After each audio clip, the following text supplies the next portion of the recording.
American Children's Hospital. Together, we're powering breakthroughs with the greatest of care. What's a Walt Disney World thrill feel like? It's like, and it feels even better together. Disney thrills us like. Car collisions are dangerous enough, but when it's an 18-wheeler truck, the results can be catastrophic. Truck accidents can cause serious injuries to other drivers and even death at low speeds. As America's largest injury firm, we know how important it is to get the compensation you deserve. With more than 1,000 lawyers, 100 offices, and more than $20 billion recovered, we are Morgan & Morgan, America's largest injury law firm for a reason. Contact Morgan & Morgan right now. Of course, the GMC Terrain offers different drive modes. What about Weekend Warrior mode? Or you don't see that every day mode? How about out of the office mode? Or even, are you out of your mind? Mode. Want a mode for everything? Just announced. Sign and drive. Current eligible GMC lessees can get this ultra-low mileage lease on this 2024 Terrain SLE for around $359 per month with zero due at signing. Sign and drive one home today. Taking a look at the upcoming schedule after the Yankees finish the 4-game set against the A's, they'll hit the road for a week with stops in Milwaukee and Baltimore before heading back home to host the Tigers. Noted on your calendar, May 4th is Star Wars Day at the stadium where they will be giving away the Garrett Cole Jedi bobblehead. Great to have you back once again. So one of the guys that has captured our attention all season long, and we talked about him on the pregame, Oswaldo Cabrera. He has made the absence of DJ LeMahieu palatable. In fact, beyond that, Jack, not only with his offense, but we note it as well defensively today. It's one thing to be able to play other positions. It's another thing to play them well. He is a really solid third baseman. You see in the first inning on Nevin, comes in to make that play, knew how much time he had. How about this right here, throwing this ball to second. Not sure why Glaber didn't turn and throw it to first there, but they got one out of it. And this might be the best play that he made all game. Going to his left to corral it and throwing out Langoliers in the 6th inning. So, as I said, you can be a utility player who the manager is okay with moving you around. But when the Yankees put him at any position, they expect above average defense. So, again, I mentioned this on the pregame. Cabrera's got to play. Even when LeMahieu comes back, Aaron Boone's going to have some difficult decisions ahead of him because the way that he has played on both sides of the ball, you can't turn him back into a bench guy who only gets reps maybe once or twice a week. Back to the start of today's game, and the starters for both teams very good in this one. We mentioned Carlos Rodon, 7 shutout innings, just 1 hit. And J.P. Sears, the former Yankee, pitching against the Yanks, 6 innings of 3-hit baseball. We already heard from Juan Soto about the challenge of facing him. Now let's hear from Anthony Rizzo. Anthony, tough afternoon for the offense. What made Sears so good? Yeah, his slider for us lefties was tough to see. Just started on that outer part, and it's a good pitch for him, and he hit a spot. So when pitchers in this league consistently hit their spots, it's always usually a tough day for us hitters. Warren was talking about having difficulty seeing the ball out of Sears' hand. Like there was some kind of deception, couldn't pick up the spin. Is that what you guys were seeing as well? Yeah, it was definitely tough to pick up the spin off him. I think that's what made it so good today. Usually off lefties you see the slider pop a little bit or a different shape, but he blended it really well with his fastball, and it was a good pitch for him. Have you ever seen a manager get thrown out of a game, a batter in? No. There has to be somewhere, right? I've never seen it, but I think Osmus just wanted to manage against his former team that he was with last year.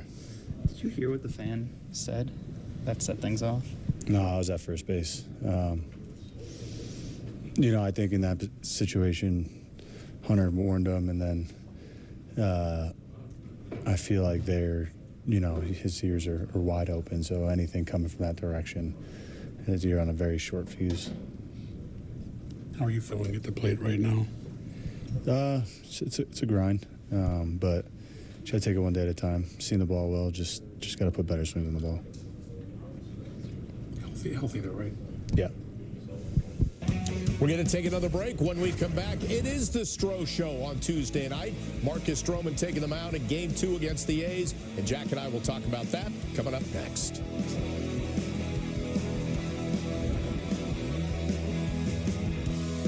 If there's one thing we like, it's choices. Find yours with Ford F-150. Gas, hybrid, or all electric. Whether it's towing, powering up, or getting from 0 to 60 in 3.8 seconds, what you choose to do with that much power is up to you. Tough this smart can only be called F-150. Right now, get a Ford F-150 with 1.9% financing for 72 months, only at your local Ford stores. And this is our signature apartment. Well, great bones. What do you think? Huh. Do you know what's surprising? That I have 46 applications on this already? No. The prizes you can win with the new scratch-off games from the New York Lottery. That is surprising. And it comes with a bed. Where's the bed? Go. Nothing surprises a New Yorker like new monthly scratch-off games from the New York Lottery. And such friendly neighbors. Play $10 million cash. Children are the greatest joy and our best hope for a better future. Friends, they are the future. But did you know that millions of kids are facing hunger every day? Food is not just food. It's energy, health, confidence, hope, and even love. Yes, love. Thank you! Learn more about how No Kid Hungry is helping end child hunger in America at helpnokidhungry.org.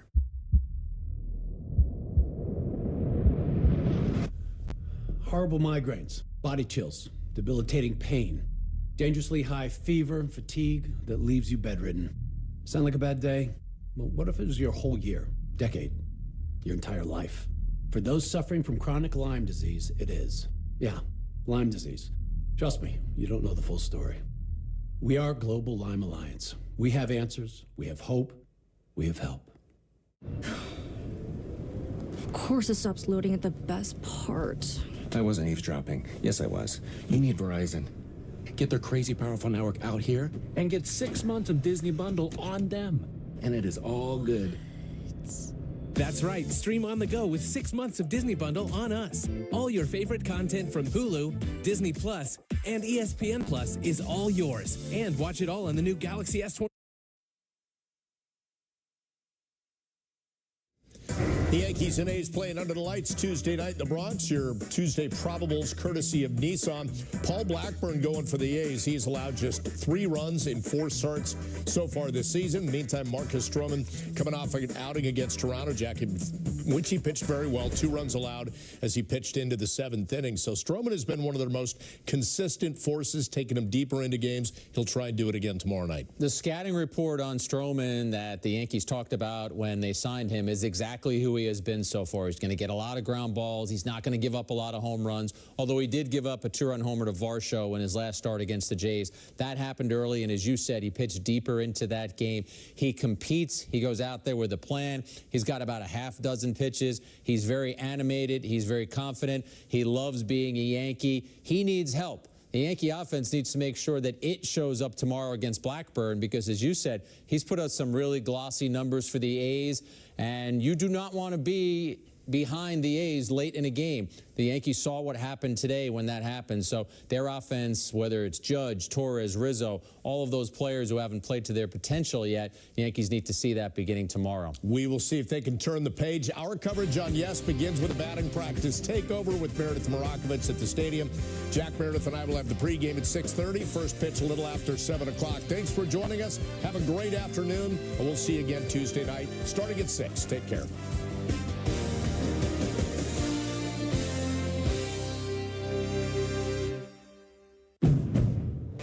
Now is a great time to get an offer you'll love on the Accord Hybrid and CR-V Hybrid.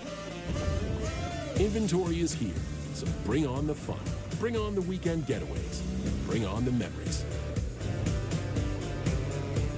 And get a great offer on a Honda, named the 2023 Kelley Blue Book's KBB.com Best Value Brand. Buy online, reserve from select dealers, or hurry into your local Honda dealer today. And move your right foot. There you go. This young girl's breakthrough just being a kid Got this. was made possible by another breakthrough. The discovery of a game-changing drug that's delaying the onset of type 1 diabetes for years to come. That's the pioneering research of Yale School of Medicine delivered through Yale New Haven Health. Together, we're powering breakthroughs with the greatest of care. In an election year, our social media feeds can fill up with sensational claims and unfamiliar sources. And in the age of artificial intelligence, it's not hard to make a fake video look like the real deal. With so many tools, tactics, and motivations for spreading false content, we need to be on the lookout for bad actors looking to sway our votes. If you see a damaging post, image, or story about a candidate or issue, make sure to verify whether it's real or not before you share it. Falsehoods spread much faster than facts. Be informed, not misled.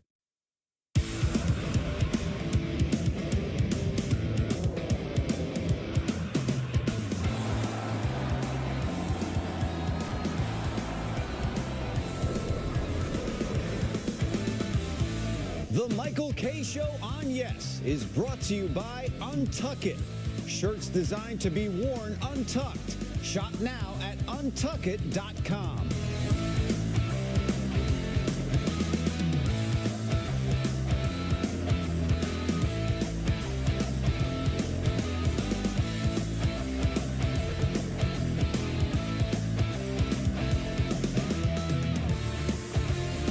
It's John in Lyndhurst. John. Hey, what's going on, guys? How are you? Good. What's up, John? I appreciate it.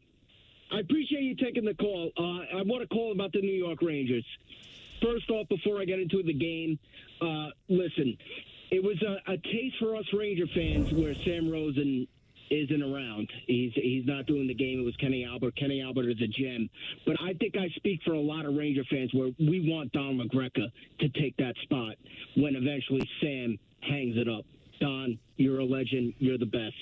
Wow, strong. I appreciate that, but I don't think Sam's got any appetite to hang it up anytime soon. But I think Sam is really tremendous. So thank you, John, for that. I appreciate that. Oh, of course, of course. Listen, the fourth line, unreal last night.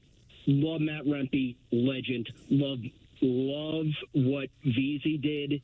That pass was incredible. Him and Barclay Goodrow. I know Ranger fans are getting on Goodrow because of his contract, you know, but he's a Stanley Cup proven player. So great night for the fourth line.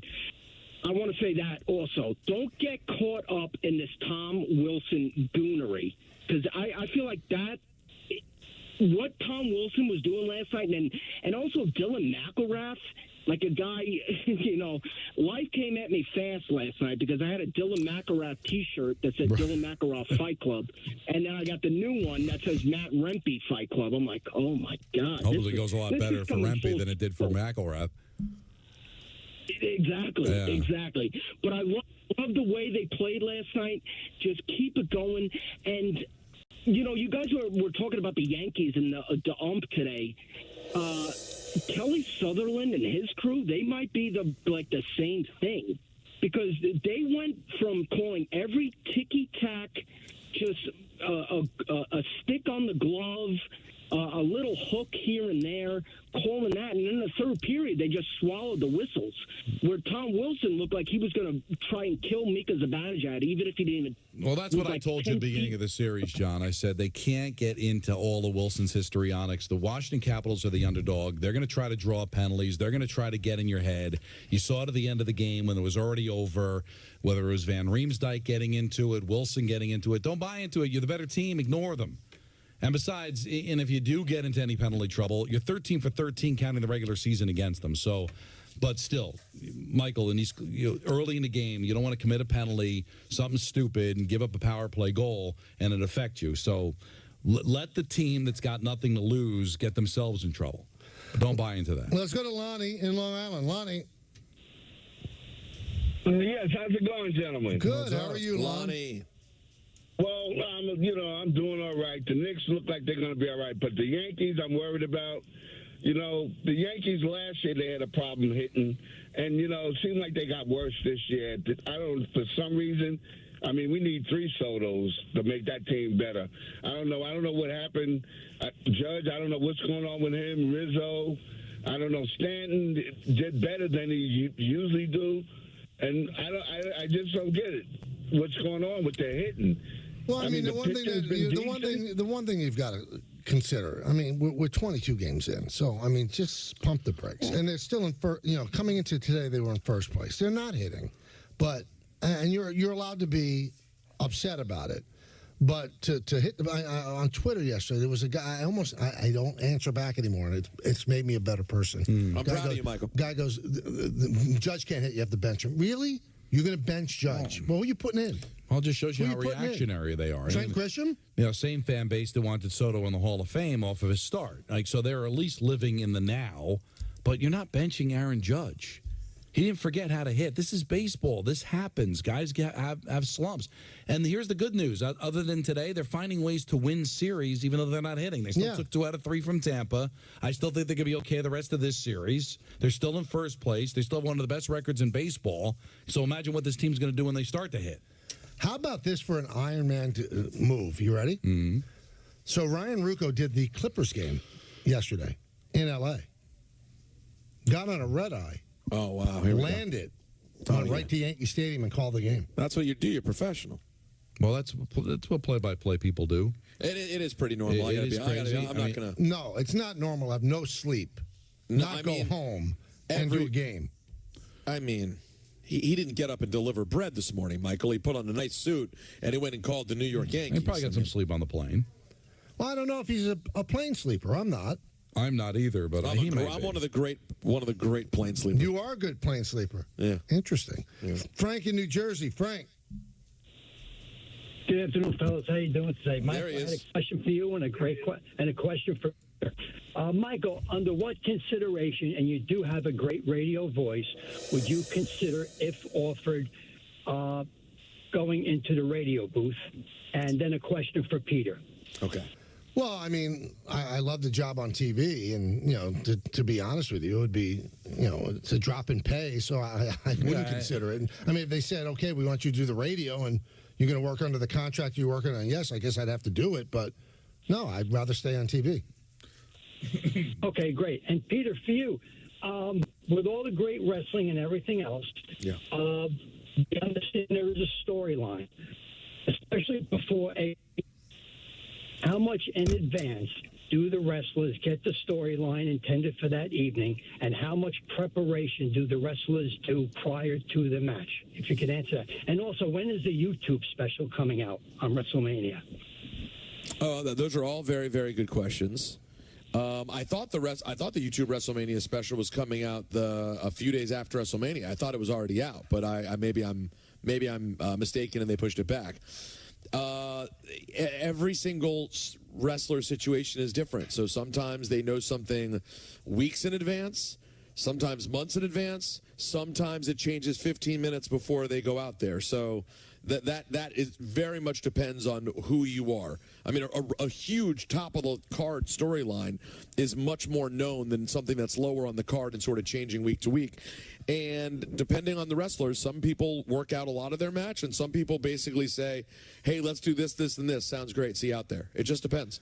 So, Don, I got a text from my good friend, Rick DiPietro. Oh, I love Rick. I'm sure it's positive. And he said, you can barely get Peter to stay awake for a baseball segment after a full night's sleep, and he has the gall to not give Ruocco credit. You know what? But that's not even a fair comp, because Ruocco loves baseball. Now, by the way, though, if I was calling a game, I'd be wide awake. The problem is to listen to these, you know, some of our beloved listeners babble on about it. That's the harder part, Rick. I challenge you. Wow. You're a nasty boy. You really are. First of all, I don't like you using that description. It's Don, it's giving Vanity 6. I don't like it. And second of all, he's the one who called with the nastiness, not me. This portion of the Michael K. Show on 98.7 ESPN is brought to you by Genesis of White Plains. Proud member of the Pepe Auto Group, the name you've trusted since 1968. Peter, tell us about FanDuel. Oh, I'm so glad you asked. I would absolutely love to tell you that.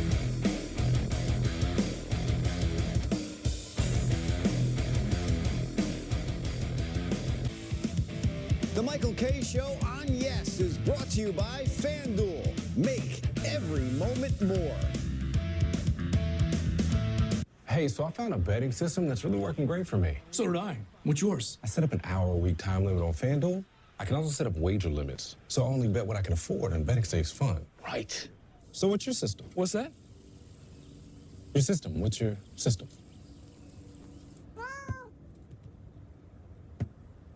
What is that? Every bettor has a system. Make FanDuel's responsible gaming tools a key part of yours.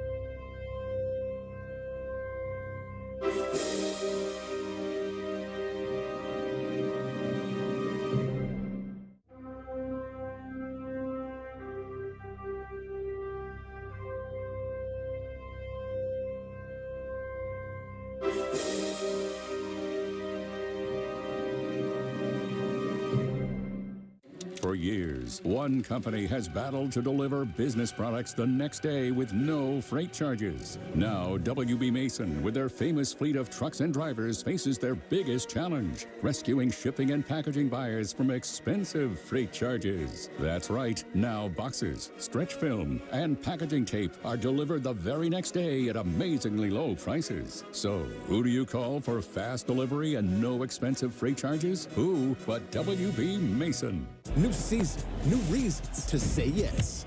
Wow. Yes to the ultimate viewing experience. Aaron Judge crushes one. Yes to in-game live stats. And earn rewards and win prizes. Get all the Yankees action on the Yes app. Download now. Think buying fake products is harmless? Think again.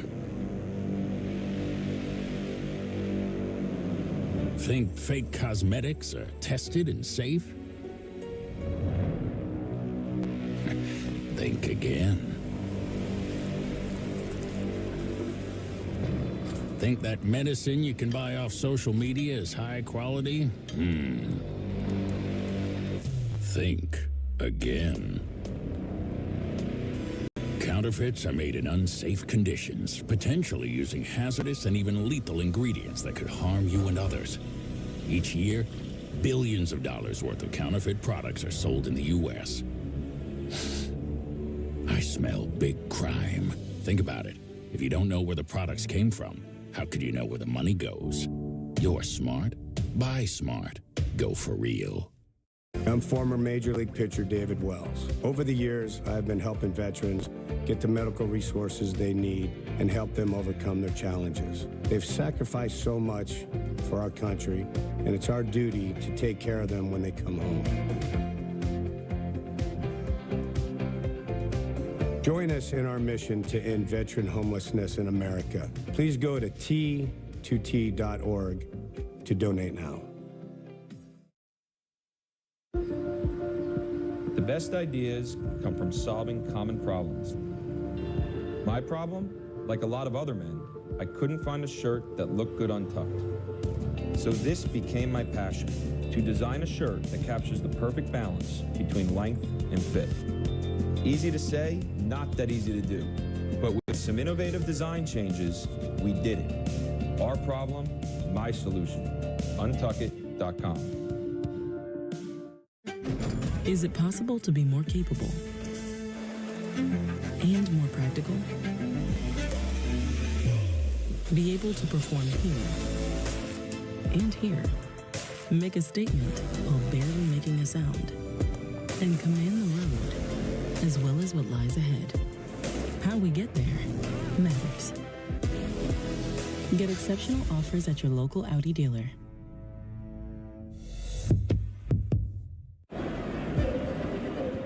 At Bet365, we don't do ordinary. Our incredible same-game parlay gets even better when you add Profit Boost. You can still combine all of your favorite selections to increase your potential winnings, but now we're giving you the option to boost your profit up to an extra 30%. Look out for a Profit Boost on select games and see why it's never ordinary at Bet365.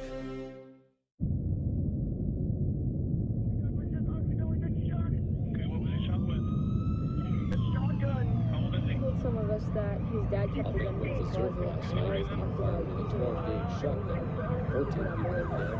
The Library of Congress invites you to visit the revamped Veterans History Project website, where firsthand accounts shared by U.S. military veterans are accessible to the public. Performing a search of the collection is easy. First, go to loc.gov/vets. Click Explore the Collections. Scroll down to Search the VHP Collections and click. Make sure you're searching this collection, and with simple keywords, you can find what you're looking for. Visit loc.gov/vets today. Stanley Cup playoffs. Be there to see your New York Islanders take on the Carolina Hurricanes in games 3 and 4 at UBS Arena. Enter to win at ESPNNewYork.com or on the ESPN New York app. Just scroll down the contest, submit your entry. Brought to you by the New York Islanders. Be a part of the electric atmosphere at UBS Arena. Get your tickets at NewYorkIslanders.com. All right, now, the Islanders will meet the Canes tonight in Game 2, 7:30. You could hear it on 1050 ESPN. And we bring in the Hall of Famer, Denny Potvin, right now. So, Denny, let me ask you this, and thank you for joining us on the show. How did the Islanders come back tied at 1-1? What do they have to do tonight? Well, I tell you, having to play against a team that really shuts things down. And, as long as I can remember, the Carolina Hurricanes have always been very tough defensively. And, with Rod Brindamore, sort of an expert at that type of game, as their coach, it's going to be hard to get to the net. It's going to be hard to make, the kind of plays you want to make in the offensive line. But for the New York Islanders, they're just going to have to create a lot more scoring opportunities, I think, and then hope that they can, score on them.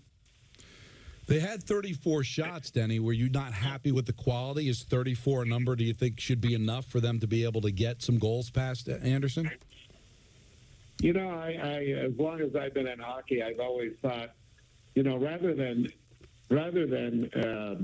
count the number of shots on goal, how about trying to count the rebound shots that your teammates are able to get at? And that's how you beat goaltenders today, I think, more so than ever. They are so good, they're so big, and defensemen are always trained to try and get the opponent to shoot from the outside. So oftentimes you're not going to see a hockey player being able to beat a goaltender coming down the wing. But that rebound is where the teams have to fight to get to that. And I think, that could be the focus of the Islanders for sure. Is there any rhyme or reason to why this team has been so streaky? They could be unbeatable for a couple of weeks and all of a sudden they can't win. And they finish the season unbeatable and then they lose the first game here. What is it about this team that gives them that streaky nature? Well, you know what? I don't watch every game. But, when you take a look at their scoring ability, it always comes down to being able to, being able to outscore the opponent. And for the New York Islanders, they've given up quite a few goals on a regular basis. So, during the season, and, you want that to stop, of course. But, they're like 27th in the NHL. In goals against, or goals for, I'm sorry. And, that just doesn't cut it, really. And so the the New York Islanders have got to get themselves, in a position where they can capitalize, maybe on special teams, being able to make sure your power play is working. I always felt when I played and, back in the days of the Islanders, our power play, was usually running between 600% and 700%, meaning that, we would score 6 or 7 goals, on 10 power plays. And, that is really where the difference can be made in playoffs, taking advantage of the opportunities that you're given. And the other problem with this team is just how poor they've been all season long on the penalty kill. And they gave up another power play goal to start the game on Saturday. And usually a Lou Lamoriello-built team, that they're very good defensively. They're very good at the penalty kill. So is it coaching or is it the players? When you're ranked 32nd in the regular season on the kill, what can cause something like that? I would think that the physical play is not nearly where it should be, and they have certainly a big defense that could be maybe more physical in blocking out players getting to the front of the net. I've always been confident in goaltending that if they can see the puck, and your defenseman can clear the rebounds, you're not going to run into too many issues. That may be a biggest problem where, they're just not either clearing the rebounds. I said, I haven't watched all the games, but the ones that I have watched, there's too much activity in front of the Islander goal. And you just wonder, in this league now where they're calling things so close, it's probably a lot harder now to clear out the front of the net than it was when you played.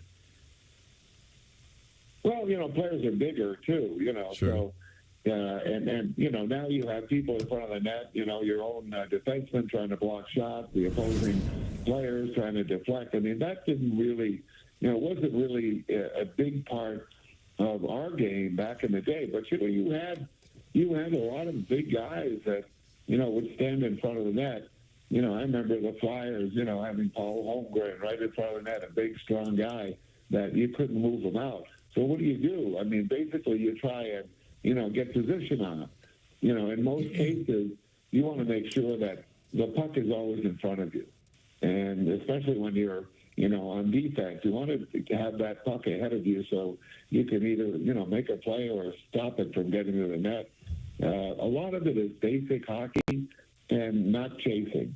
Most times when you're killing a penalty or a team is killing a penalty and you see them, really working hard at chasing the puck, there's usually going to be a pretty good piece of open ice that's available for the team with a power play.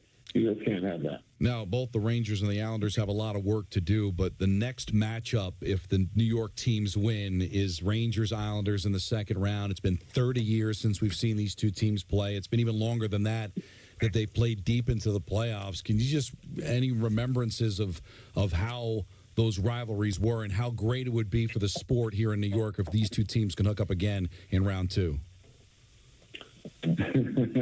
Well, I tell you what, that was pretty amazing back when, we had those games against the Rangers, and you think back to, 78, 79, and then, playing in 1980. We played the Rangers, pretty tough, and they beat us in the late 70s, with you remember John Davidson having an incredible series against us. I think that was 1979.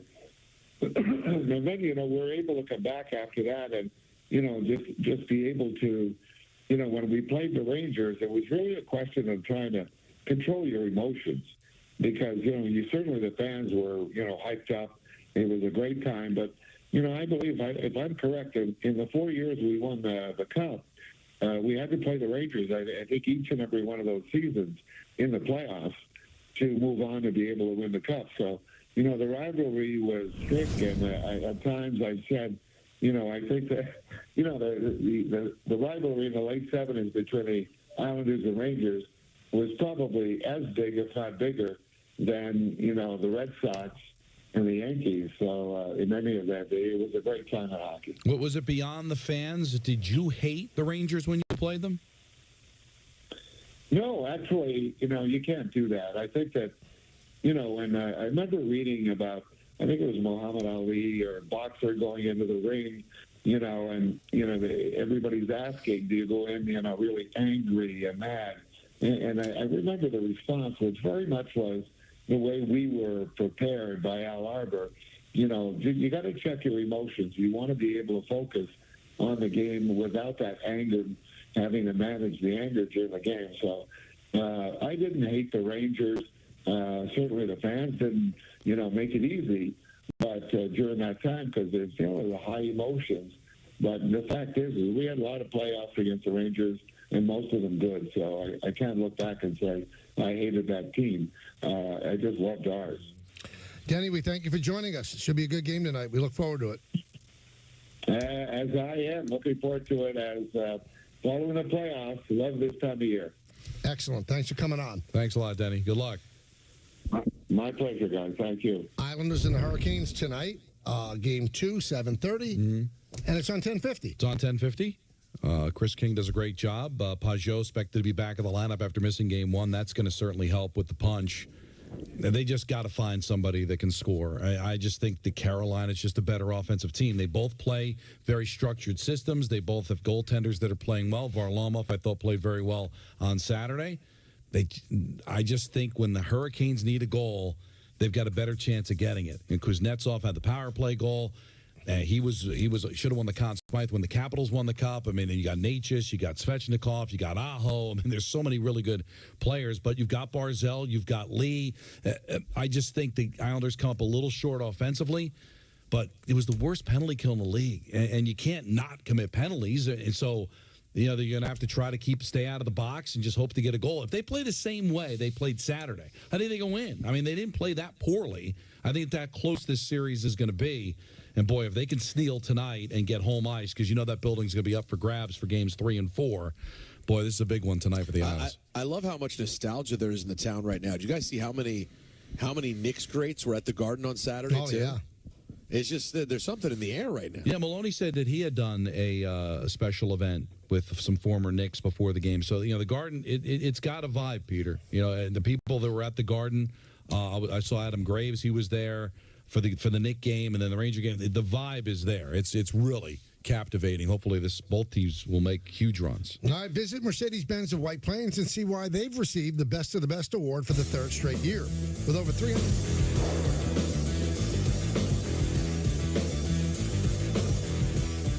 New season, new reasons to say yes. This is star power. Wow. Cole dials it up. What a home run for Soto. Aaron Judge crushes one.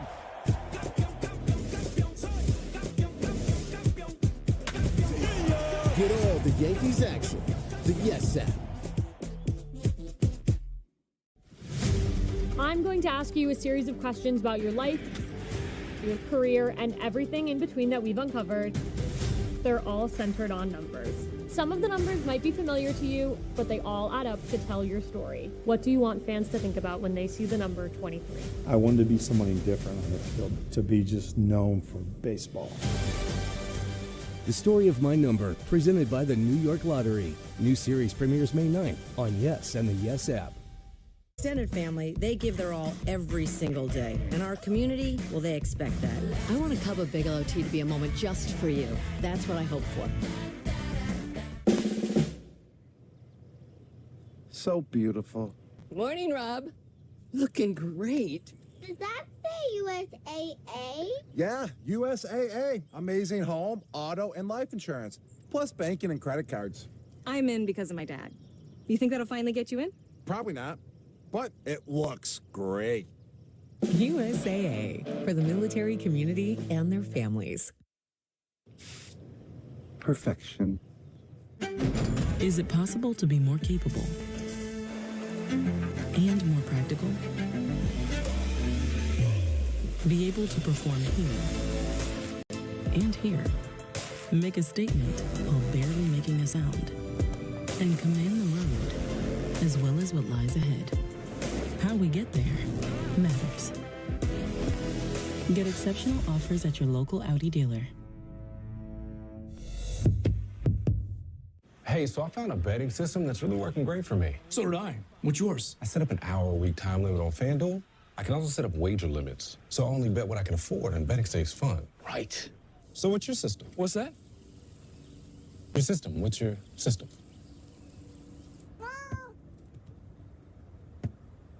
What is that? Every bettor has a system. Make FanDuel's responsible gaming tools a key part of yours.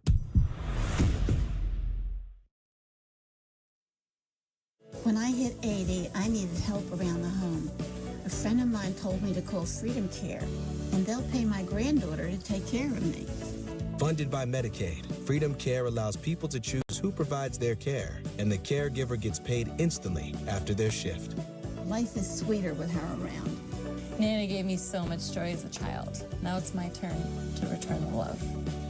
Call now to find out benefits and pay and how fast you can get started. Sarah, you've got this, okay?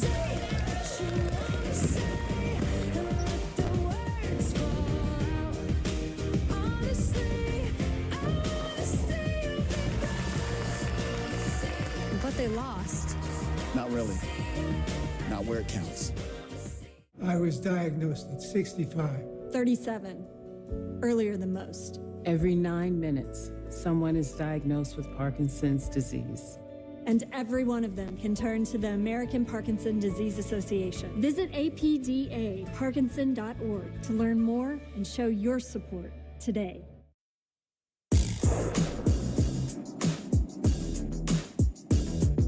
Oh, what a big time in New York sports right now. Mets are playing well. They'll play tonight against the Giants. They took 2 out of 3 from the Dodgers. Yankees, they're not hitting, but somehow they're winning plenty of games, and they're sitting with the Orioles atop the AL East. They got shut out today, 2-0 by the Oakland A's. 4th time they've been shut out this year. The A's of somewhere. The A's of somewhere. 4th time.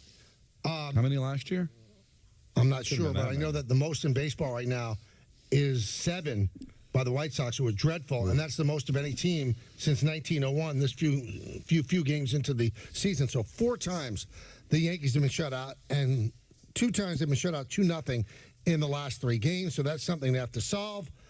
Rangers win yesterday, and they'll play again tomorrow, so they're 1-0 over Washington. The Knicks won on Saturday. Yeah.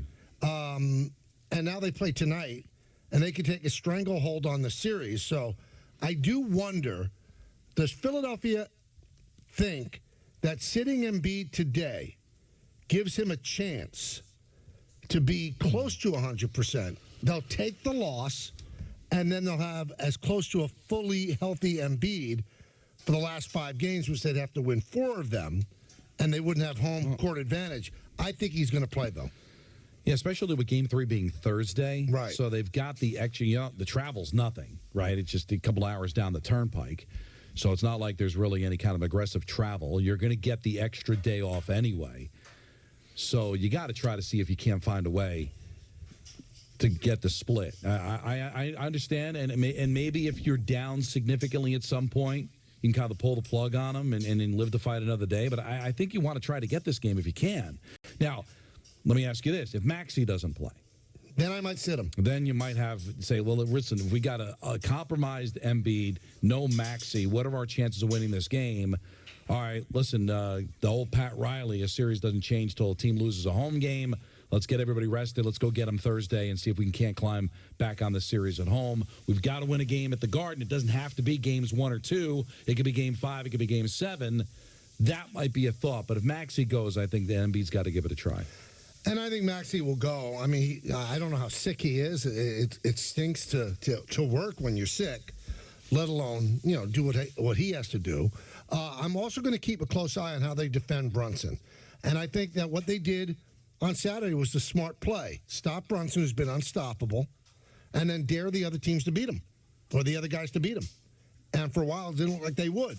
But McBride comes off the bench and has a big game. And then Josh Hart starts connecting on threes in the 4th quarter.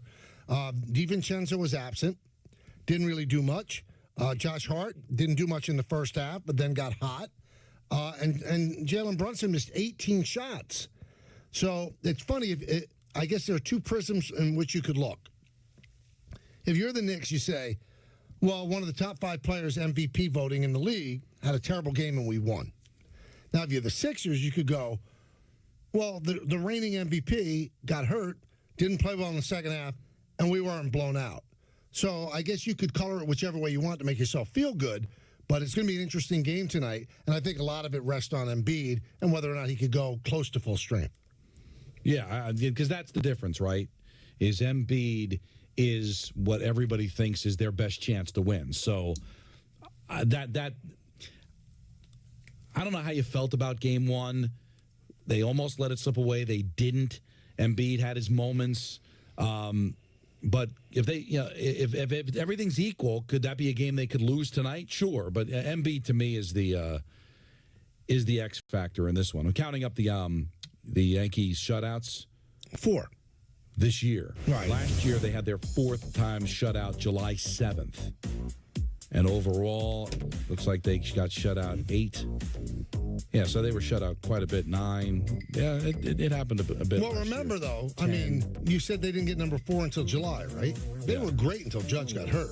They looked like they were going to 10. Yeah, 10 times. And then once Judge went down, they couldn't hit. Nobody could hit. Well, it's the same thing here, right? Judge isn't hitting, and the rest of the offense isn't hitting as well. Now, a big story, it's going to be all over the news and Sports Center and the newspapers. Hunter Wendelstedt in the first inning threw out Aaron Boone. And Aaron Boone didn't say a word. So here's what he said. Brian Hoke of MLB.com got a chance to talk with him. And he said that Hunter said he heard something from the area of the dugout. And rather than determine who said it, quote, Aaron Boone is the manager of the New York Yankees and is responsible for everything that happens in the dugout. I don't want to eject a ball player. We need to keep them in the game. That's what the fans pay to see. Aaron Boone runs the Yankees. He got ejected. Now, he goes on to say, apparently what he said was there was a fan right above the dugout. This isn't my first ejection. In the entirety of my career, I've never ejected a player or a manager for something a fan has said.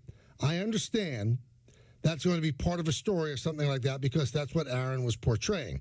I heard something coming from the far end of the dugout, had nothing to do with his area, but he's the manager of the Yankees, so he's the one that had to go. Is that true?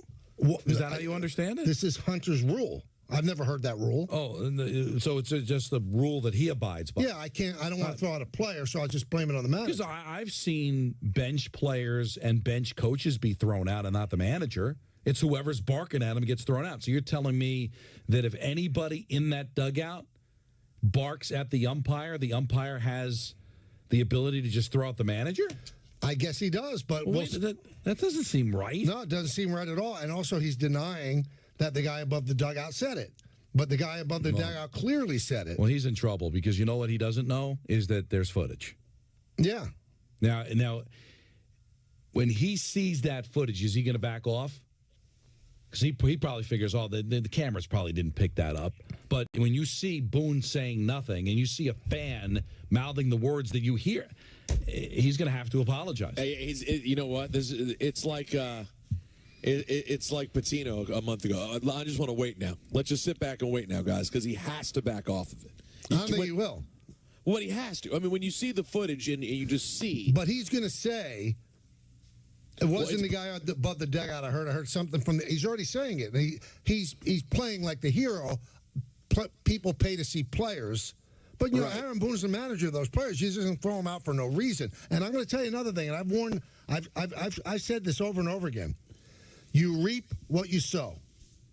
Aaron Boone has been thrown out so many times since becoming the manager of the Yankees that the umpires are looking for a reason to toss him. They all have rabbit ears when it comes to Aaron. And I think Aaron has tried to be so much better this year where he's not barking on every single pitch. But because he defends his players incredibly, I think umpires are sick and tired of it, and they don't give him the benefit of the doubt. They're looking to throw him out. I think that's what happened today, Peter. I hate to go comparing Aaron Boone to someone with a mixed reputation, but I think it's actually appropriate because there's a lot of good to this guy too. It starts to be a little bit of Draymond Green. At a certain point, when you're used to something every single day, and at this point, every manager knows. I was actually speaking to someone, Mike, I don't know if you know this, I do research when I'm not on the air. I didn't know that, no. And over WrestleMania weekend, I talked to someone who is in, how would I describe what he does? He's involved in the officiating of Major League games and is on the field. And he said, yeah, everyone is over Boone. Like it's a constant thing. You know you're signing up for it. Same way, Don, that you know you're going to hear from Draymond 5 minutes into a game. You know you're going to hear from Boone. Right. And Michael's right. Eventually, you're not going to get the benefit of the doubt at all. But what I need Major League Baseball to do is get involved here. Because, first of all, he's not telling the truth. Second of all, these self-imposed, these rules, I can throw a manager out for something somebody else says. I know no such rule. If that's not a rule and that's just something he arbitrarily does, I would think Major League Baseball's got to get involved in that. All right, it's game, 23, whatever. But if that's a World Series game and my bat boy barks something, my manager can get thrown out of the game, I can understand if you can't shut him up. If Hunter said, shut him up or you're gone. Something like that. But he admitted it didn't come from where Boone was, so you can throw the manager out for something somebody else says? Well, because there is video, did a great job, and they had the camera on Aaron. And he gets thrown out and never said a word. So you're telling me that Hunter Wendelstedt has invented this rule. Yeah. I can't throw out a player, so he's responsible for everybody in the dugout. It's crazy. I've never heard that. Then maybe that is to the discretion of the umpire, but I've seen guys on the bench get thrown out for barking at an umpire and the manager get to stay. Like I said, if his hitting coach is screaming at the umpire and the manager and the umpire says, "Hey, if you don't quiet him down, you're both gone." Something like that. But to throw him out, and you just said that I'm throwing him out for something somebody else in the dugout did, and then we find out it wasn't somebody in the dugout, it was a fan behind the dugout. That's a bad look, man. Baseball's got to get involved. So this is the second ejection of the season for Aaron, and it's 35 ejections since 2018, the most in the majors among any manager. So I'm telling you, I think he realizes it because I see a different demeanor from Aaron in the dugout. It does not help the team to ride the umpires all the time because you're never, ever going to get the 50-50 call. You're just not. And they're going to look to throw you out like Wendelstedt did today. Now, that's not excusing Wendelstedt because he's in the dead wrong. I remember I was a writer and Billy Martin was the manager. And I was walking out of the stadium at 1 o'clock after writing a story, and I saw his car was still in the parking lot. So I doubled back, I went inside, and he's sitting there, with his T-shirt on. And I looked in, I said, "Everything okay?" And he waved me in, he goes, I'm going to quit.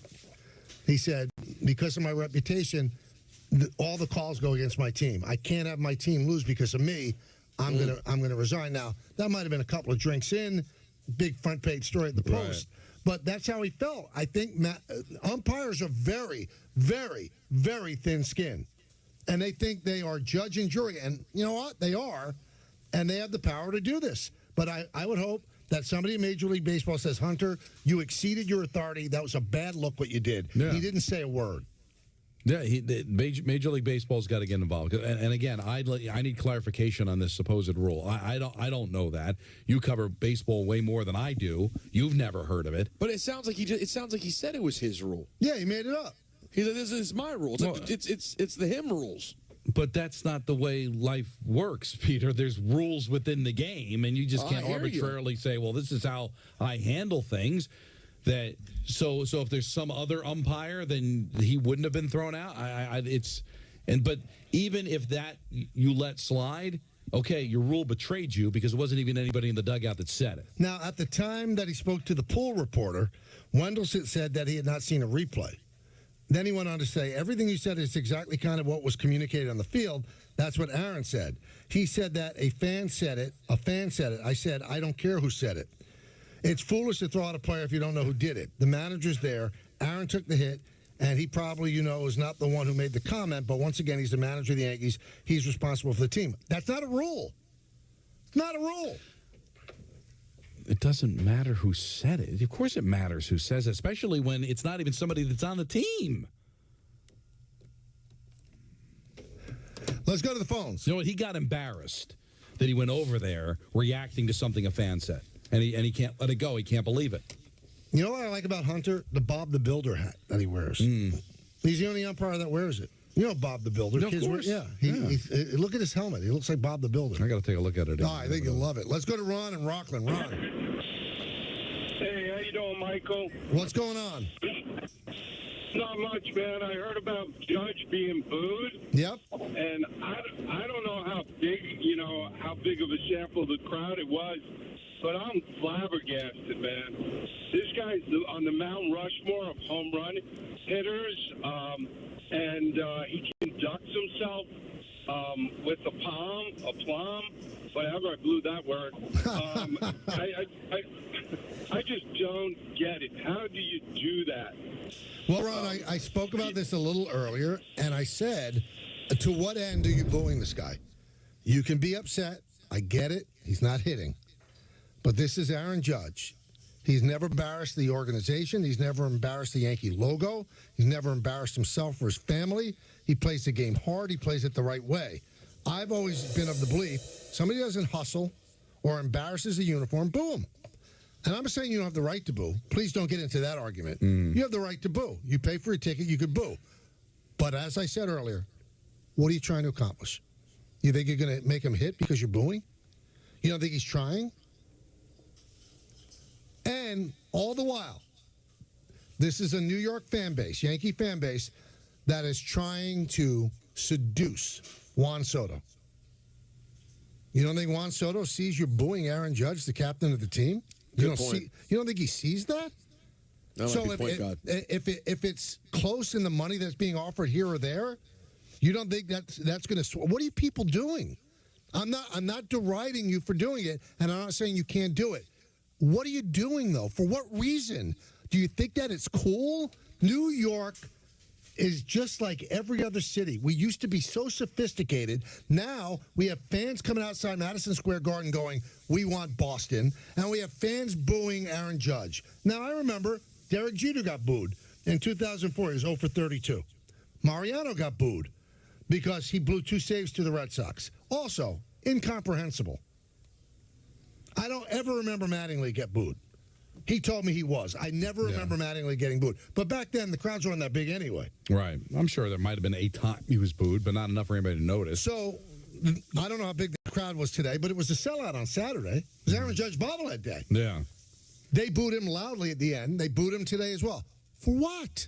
What are you trying to accomplish? I don't think they put any thought into it. It's just it's a reaction. Well, I wonder. Like, it's November 12th, and Juan Soto signed somewhere else. And he said, you know what? It was close, but I remember them booing Aaron. I just wonder, would you feel guilty as fans? Would you feel stupid? Well, the reason I feel funny, even with the Knicks stuff, we're talking about a small percentage. No. Not at the stadium on Saturday. That was allowed. That was not a small percentage. But I don't think that represents how all Yankee fans feel. Well, you can only judge by the people that were there. But listen, especially on his bobblehead day, we sometimes give way too much credit for the intelligence of fans or how diehard they are based on the fact that they're in the building. All right? How many of them really know the Yankees, know Judge? Or are they there just to get the bobblehead? They're there because they happen to be in town, and, oh, look, everybody's booing, so I'm going to boo too. You know, people are sheep. A few people start booing them. Oh, it's fun. Let's boo them. You think they're putting thought into what it's going to do for the long-term ramifications of the team, or are they just reacting to a disappointment because they want to go there to see Aaron Judge hit a home run and he had the audacity to strike out? It's so annoying. There's no way a diehard fan who gets what's going on with his team, understands the history of Judge, is going to sit there, Peter, and boo. I'd love to hear from a fan who boos for poor batting. I've always wondered the logic there. I don't get it. It's the hardest thing to do. You're Aaron Judge. You know that all the guy does generally is get on base. He's struggling. There's obviously something going on. You think he's just not trying? Like, you know, if video had come out yesterday and we saw that he was at Tao, drunk at 2:30 in the morning, guys, I think I could get behind booing him today. But we don't know anything about Aaron Judge except that he always hustles and does the work, and he's struggling. So what the hell are his own fans booing him? How is that going to help anything? And you know what? At least 5 prominent members of the team were sitting front row at the Knicks game on Saturday. Aaron Judge always goes to the games. He didn't go. There. You know why? He probably thinks it's not a good look for me to go when I'm struggling. Yeah. He's not Pete Alonso. He's not going to be dancing on stage after the team lost. This is not his way. A jab at Pete Alonso. But, and I like Pete Alonso, but I don't think that was a perfect optic. It wasn't terrible, but it wasn't perfect. But it was the first week of the season. I get it. I get it. But isn't it sad that has to be the thought process of a professional athlete? I went 0 for 4 today and our team lost, so I'm going to sit in my house and not go out because somebody might see me having a good time. Like, isn't that sad? Like, Pete Alonso hit a home run that day. His team happened to lose. So he's got tickets to a concert, and he's invited onto the stage, and I'm just going to stay home.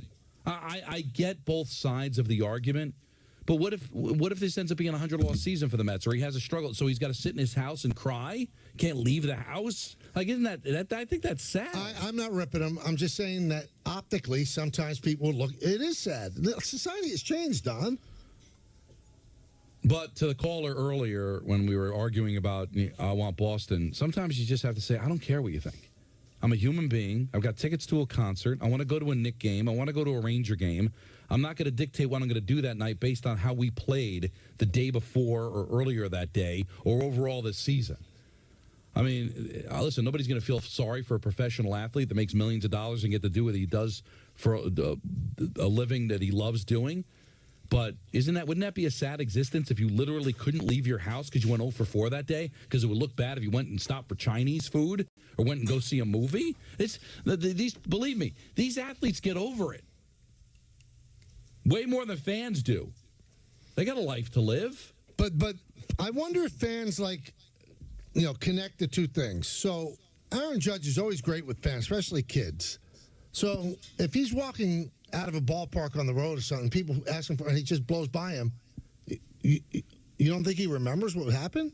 So do we know if it's those fans? But that's why some players are not great with fans, because they hear the boos. They hear what's being said. And again, I know we're going to get phone. I could do whatever I want. You could, tough guy, and you did.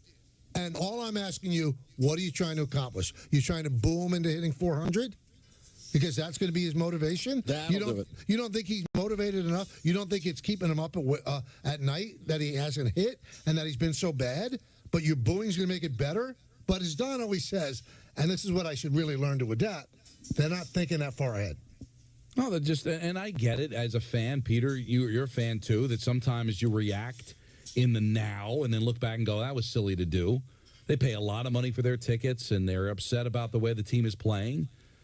But Aaron Judge, this guy has done nothing but give you absolute joy as a Yankee fan. And the guy works his tail off. He's got no history of Jake in it. He's got no history of not caring. He re-signed with your team.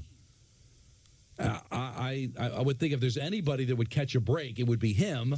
But he doesn't. Mo Rivera got booed. Derek Jeter got booed. Mickey Mantle got booed. Doesn't matter the generation. I guess it's just something that's inherent about this about this fan base. Frankie, Putnam County. Frank. Whenever I hear Potman, for as long as I can remember, it always makes me get in the mood for pot roast, buttered noodles, and buttered rolls. Well, makes sense. Yeah. I'm walking around the last few years saying, why is my love for football, hockey, and basketball still the same? But why is baseball dropped off? And it's got to be because I was just under the cut to see the 4 divisions. I just made that, probably Peter's age. And maybe that's the same with Peter. And I think since then they've gone from 2 playoff teams in each league to 6, whereas the other 3 sports, football's added 1. Hockey actually has stayed the same. Harder to get into hockey because there's more teams. Basketball, you could make an argument it's more challenging now. You got to get in the top 6, take your chances. And also... But wait a minute, Frank. I mean, the other sports had a lot more playoff teams than baseball. To start with, I understand, but in our abbreviated lifetime, baseball's been like shock therapy. They've really jumped ahead. Frankie, I think they drag their feet. I really do, because people look at baseball like it's church.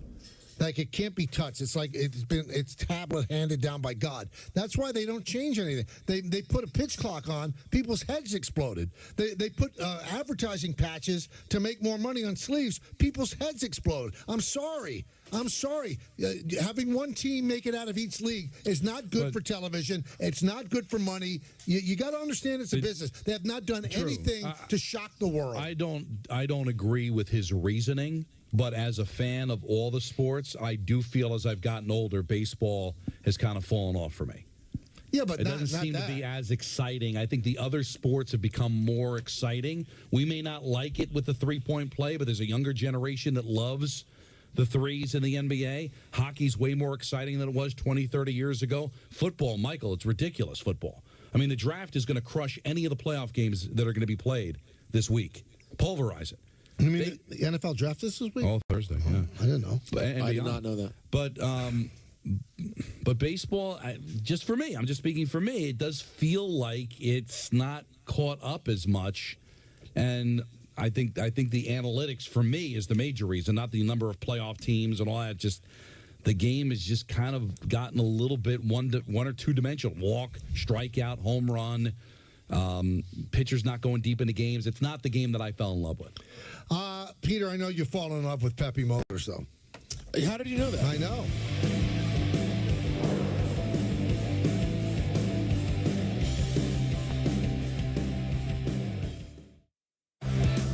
Michael Kay Show on Yes is presented by Untuck It. Shirts designed to be worn untucked. Shop now at untuckit.com. The best ideas come from solving common problems. My problem, like a lot of other men, I couldn't find a shirt that looked good untucked. So this became my passion, to design a shirt that captures the perfect balance between length and fit. Easy to say, not that easy to do. But with some innovative design changes, we did it. Our problem, my solution. Untuckit.com. If there's one thing we like, it's choices. And your Ford dealer is the place to start. With a full lineup of vehicles and available powertrains. Get your ideal combination of power and capability with gas, hybrid, or all electric. But more important than the power you choose is what you choose to do with it. Right now, returning lessees can get a Ford Explorer for $369 a month, only at your local Ford stores. Yes Network is now streaming on Fubo. Watch the Yankees and more of your New York teams. Streaming live on all your devices. Plus, over 350 top channels. Start watching at FuboTV.com. Break up with your old wings and get a new lemon pepper wing from Popeyes. Crispy, saucy, available. Popeyes finally has wings in 6 flavors. Love that chicken from Popeyes. New season, new reasons to say yes. Wow. Yes to the ultimate viewing experience. Aaron Judge crushes one. Yes to in-game live stats. And earn rewards and win prizes. Get all the Yankees action on the Yes app. Download now. Children are the greatest joy and our best hope for a better future. Friends, they are the future. But did you know that millions of kids right here in our own backyard are facing hunger every day? Without healthy food, it's harder to grow, to thrive, to feel their best. The impact when children don't have enough to eat is tremendous because when you're hungry and your basic needs aren't being met, you cannot learn. Every child deserves to be fed. This is a problem we know how to solve. Food is not just food. It's energy, health, confidence, hope, and even love. Yes, love. Breakfast in the classroom contributes to kids being more focused, which leads to higher grades, and simply just their well-being. Learn more about how No Kid Hungry is helping end child hunger in America at helpnokidhungry.org. This is the GMC Sierra, powered by the TurboMax engine, with the confidence of 430 pound-feet of best-in-class standard torque. GMC Sierra, it's the truck. Current eligible GMC lessees can get this low-mileage lease on this 2024 Sierra Elevation for around $399 per month. We are professional-grade GMC. FanDuel Casino has your chance at the #1 feeling, winning. Winning ranks higher than any other feeling, higher than number 30. Saying, I told you so. Told you so. Higher than number 89, the feeling of catching your car keys with one hand. And number 78, thinking it's Friday when it's really Saturday. New players get 200 chances at winning with their first deposit on FanDuel Casino. The best ideas come from solving common problems. My problem, like a lot of other men, I couldn't find a shirt that looked good untucked. So this became my passion, to design a shirt that captures the perfect balance between length and fit. Easy to say, not that easy to do. But with some innovative design changes, we did it. Our problem, my solution. Untuckit.com. Is it possible to be more capable and more practical?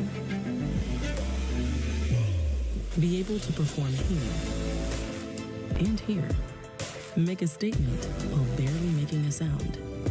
And command the road, as well as what lies ahead. How we get there matters. Get exceptional offers at your local Audi dealer.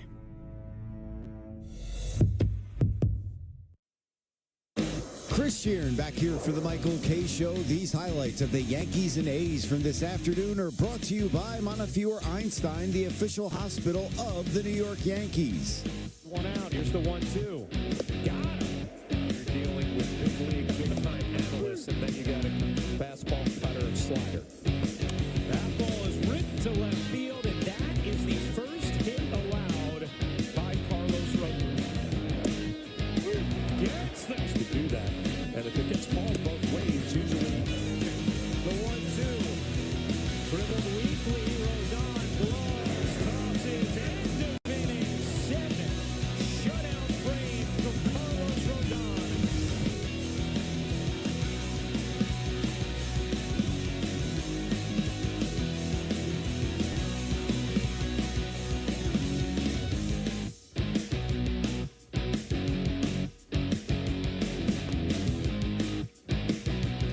It's easily the most anticipated sporting event of the year, and there's some big ones going on. The pickleball showdown between Team DiPietro and Rothenberg and Team Anita Marks and Amani Toomer.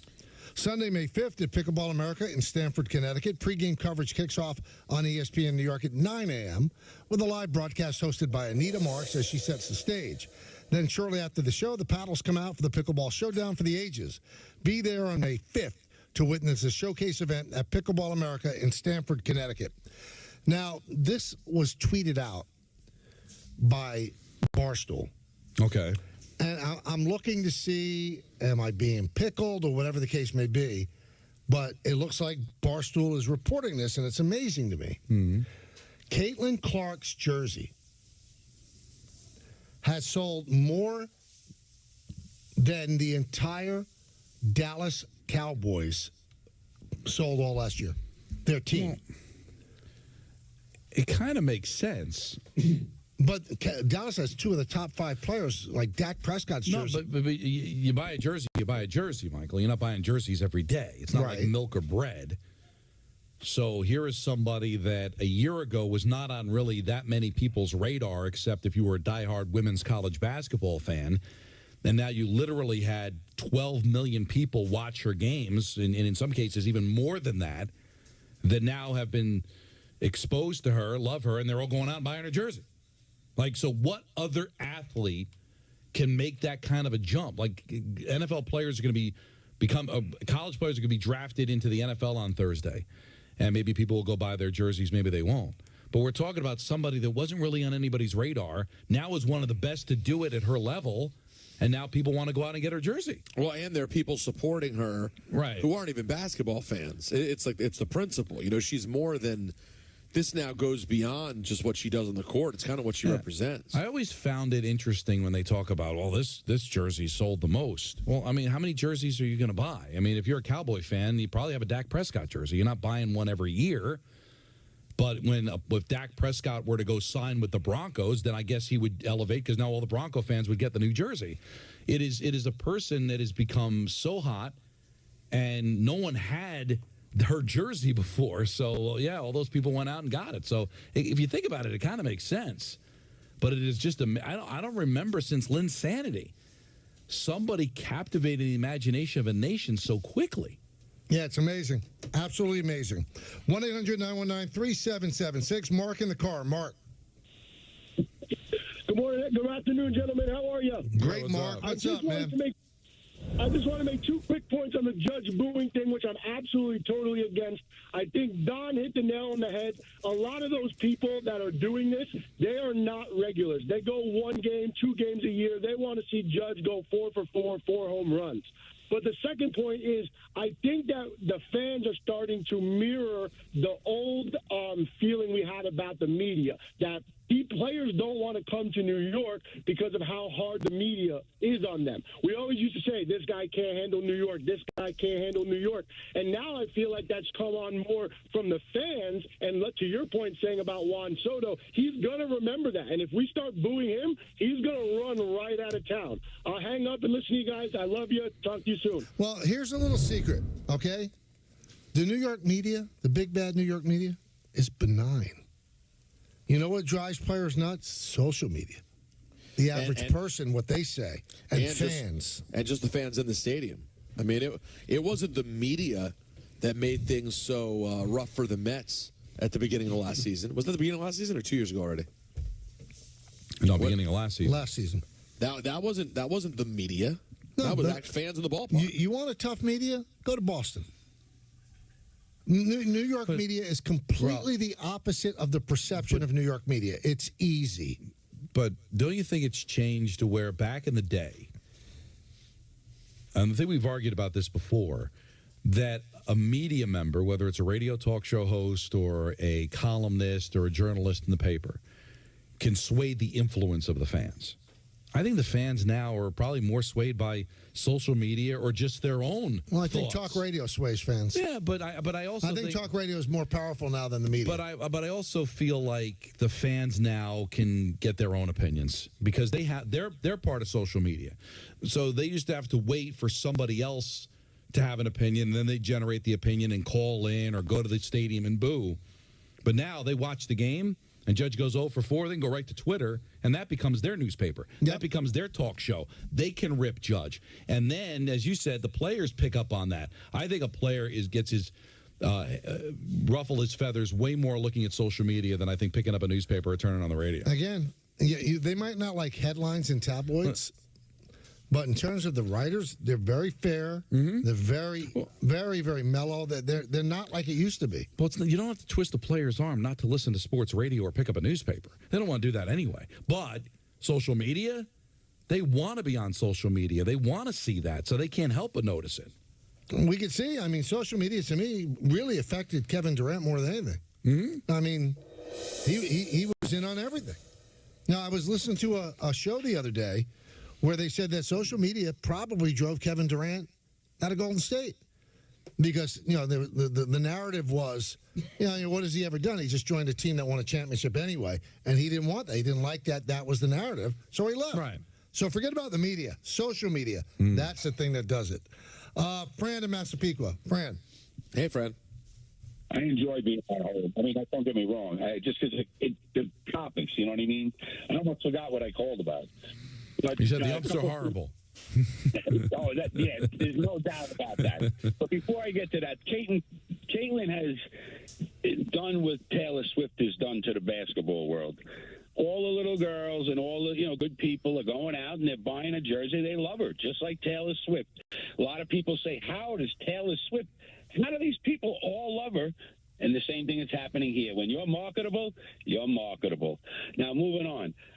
Mike, I got to disagree with you before I get to I don't even know if I want to disagree with Don, but before I get to Don, I think the umps are horrible. I agree. But I don't think that the umps got it out for Boone.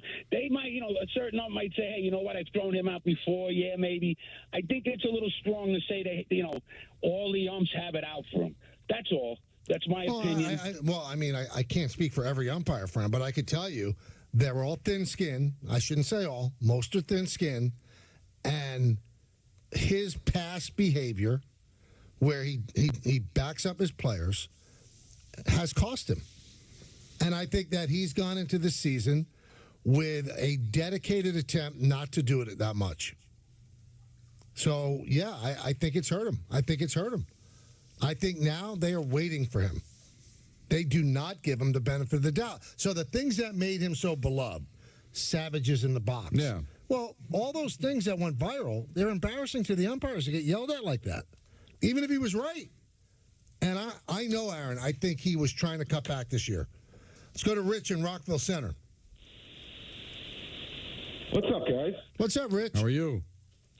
I'm good. I'm calling about Hunter Wendell's response to what he mentioned to Brian Haas. Yep. I'm surprised that hasn't been, crushed even harder because, how can you not just... Isn't the easiest thing to do is to just say, I screwed up, my bad, it's over?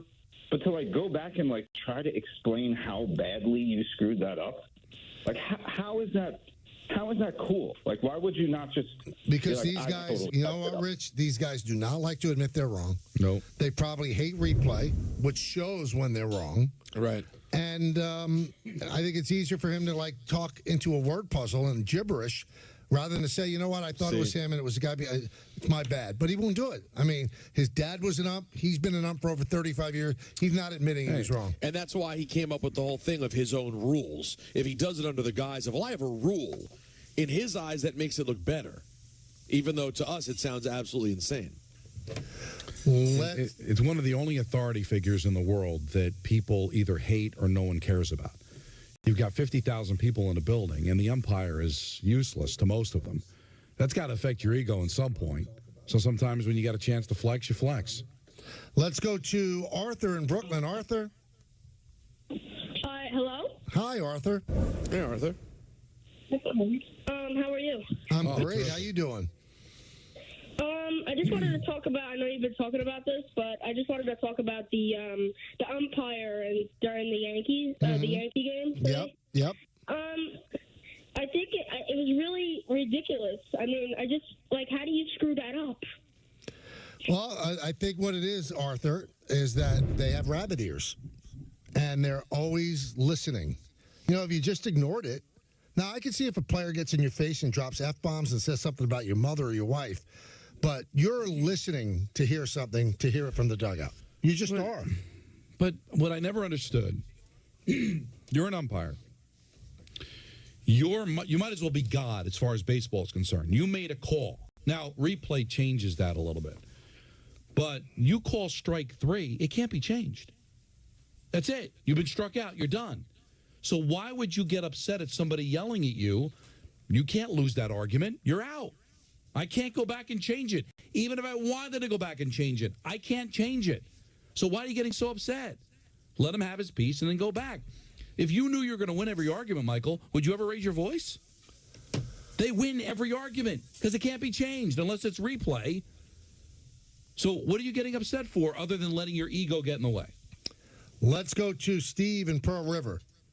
Pearl River, I think you pronounce it. Thanks for taking the call. You know, I want to address this booing of Judge nonsense, okay? So never mind all the home runs, etc. So you're going to boo a guy who took on a fence to make a play and he nearly got away with it, you know, toe aside. You're gonna boo that guy. Not only would I never even consider booing Aaron Judge, but I will tell you this: if I was in this stadium and I heard people boo him and they were in my general vicinity, I would ask them what their problem was. Maybe I would ask them if they were dropped on their heads when they were children by their parents and then they grew up. I like this guy. I'm never doing it. Let's get a drink at the saloon, Steve. I like this guy. I Steve, like this guy, too. Don wants to join the saloon tonight. I mean, I don't live there close anymore, but I would make the trip to hang with you. I mean, you know, when did baseball become 162 one-game seasons, guys? I have no idea. I don't get it. No, you know what? You bring up great points and you ignore Don's invitation. Well, just shows you his passion. He was so... Yeah, he didn't even know that someone else talked. I mean, that was like a long comma for him. I would have picked up the tab, too, man. But the best thing he said, the guy ran through a wall. He literally broke his toe.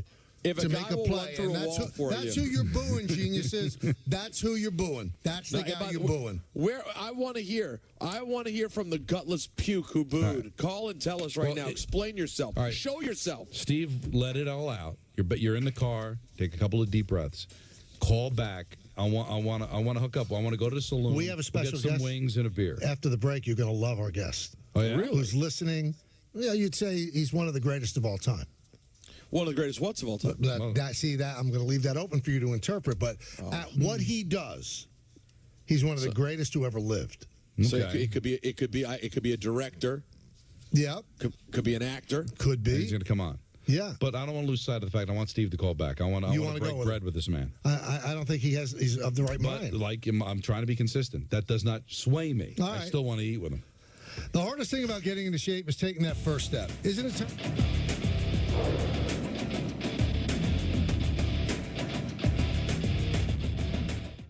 Growing up, I always wanted to do so many things. I wanted to be a vet. I wanted to be an actor. When I was really little, I don't know why, but I wanted to be a pastor. when I was like a small child. I wanted to be a celebrity by any means necessary. This is Spike Drop Vegas Heist. These players are playing for a lot of money today. I'm only here for 2 feet. I don't really care about any other place. Can't even comprehend what is going on, but I like it. Ford stores. The best ideas come from solving common problems. My problem, like a lot of other men, I couldn't find a shirt that looked good untucked. So this became my passion, to design a shirt that captures the perfect balance between length and fit. Easy to say, not that easy to do. But with some innovative design changes, we did it. Our problem, my solution. Untuckit.com. Is it possible to be more capable and more practical? Be able to perform here and here. Make a statement while barely making a sound. And command the road, as well as what lies ahead. How we get there matters. Get exceptional offers at your local Audi dealer. Did you receive a call or message that mentioned Social Security and demanded immediate action? Did the caller know your Social Security number or other personal information and tell you that your Social Security number had been used in connection with a crime? Did you feel worried that your Social Security number might be suspended, your bank account might be frozen or seized, or you could be arrested? That is not the Social Security Administration. Social Security will not threaten you, demand your personal information or instant payment, email or text you pictures or documents, or use a real government official's name to gain your trust. Social Security does not accept payments by gift card, prepaid debit card, internet currency, or by mailing cash. Criminals use these forms of payment because they are hard to trace. Do not be fooled. Hang up. Ignore them. Report this criminal activity to the Social Security Administration Office of the Inspector General at oig.ssa.gov. Produced at U.S. taxpayer expense. 1 in 6 black men will be diagnosed with prostate cancer in his lifetime, and we're more than twice as likely to die from the disease. But when it's caught early, it's highly treatable. For more than 30 years, PCF has funded cutting-edge research, helping patients live longer with fewer complications. Go to pcf.org/knowyourrisk today to learn more about prostate cancer and how you can advocate for yourself. It's your health. It's your life. In an election year, our social media feeds can fill up with sensational claims and unfamiliar sources. And in the age of artificial intelligence, it's not hard to make a fake video look like the real deal. With so many tools, tactics, and motivations for spreading false content, we need to be on the lookout for bad actors looking to sway our votes. If you see a damaging post, image, or story about a candidate or issue, make sure to verify whether it's real or not before you share it. Falsehoods spread much faster than facts. Be informed, not misled. When disaster strikes, no matter where and when, cash is best. Those in crisis are able to decide where that money goes. It's easily exchanged and received across borders, and nobody knows the needs of a community in crisis better than the people within it. With cash, help goes exactly where it's needed, when it's needed. Ultimately, cash creates choice. And when it comes to what we should send to communities in need, our choice is simple. When you see all the people who work at Shriners Hospitals for Children, you might see everyday people just doing their job. But to me and other kids, they aren't just receptionists, therapists, or doctors. They're superheroes.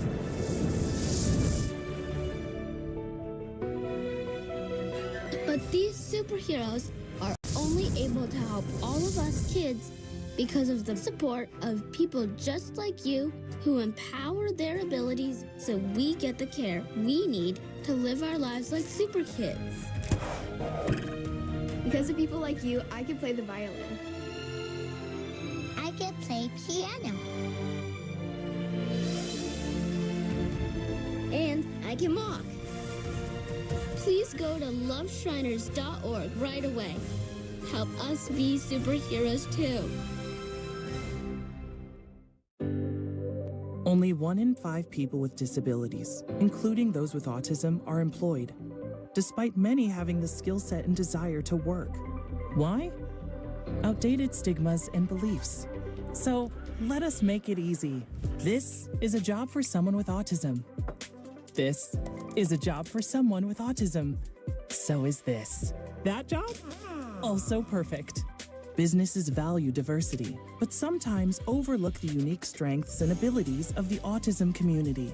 Introducing WIN, the Workplace Inclusion Now program by Autism Speaks. We bridge the gap and help businesses lead the way in inclusive hiring. Yes, these are all jobs for someone with autism. To learn more and lead the way in inclusive hiring, go to autismspeaks.org/win. Yep, that job too.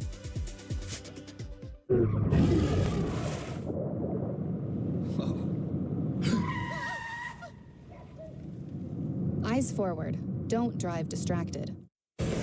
Chris Sheeran back here for the Michael K. Show. The Rangers and Capitals started their first-round series yesterday at the Garden, and here are the highlights.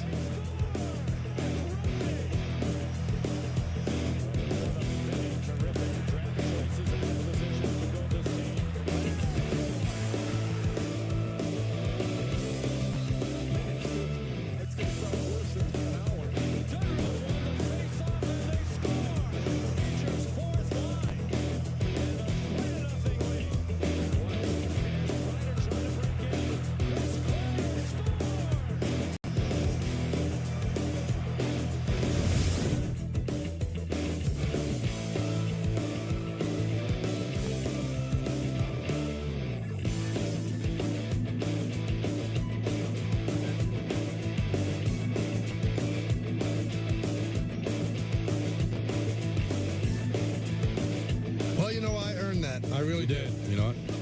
Well, Knicks fans, don't miss MSG Network's coverage of Game 2 tonight between the Knicks and the Sixers with pregame coverage at 7 p.m. and tip-off with the Hall of Fame duo of Mike Breen, Walt Clyde Frazier at 7:30. MSG Networks is your local home for all first-round Knicks coverage. Now, when I said this gentleman is the best, you know, one of the best to ever do it. So when the history of the world is written, Right. Yeah. and they write about the greatest sports columnist in the history of the world, this guy's in the top 3. I mean, you could. So put he's him, on the Mount Rushmore. He's with one head left out. Right. Yeah, even if Mount Rushmore was 3 people, he'd be on it. So who is this guy? I'm envisioning someone. I hope I'm not wrong. Tell me who. Well, this could be this is dangerous. This could be embarrassing. I'm not going to say anything. The only person, when you said it, right. I envisioned Mike Lupica. That's who's here. That's what I was going to say. Mike. Wow. That would have been a bad spot if somebody else was on, but I was thinking of you, buddy. How are you, Mike?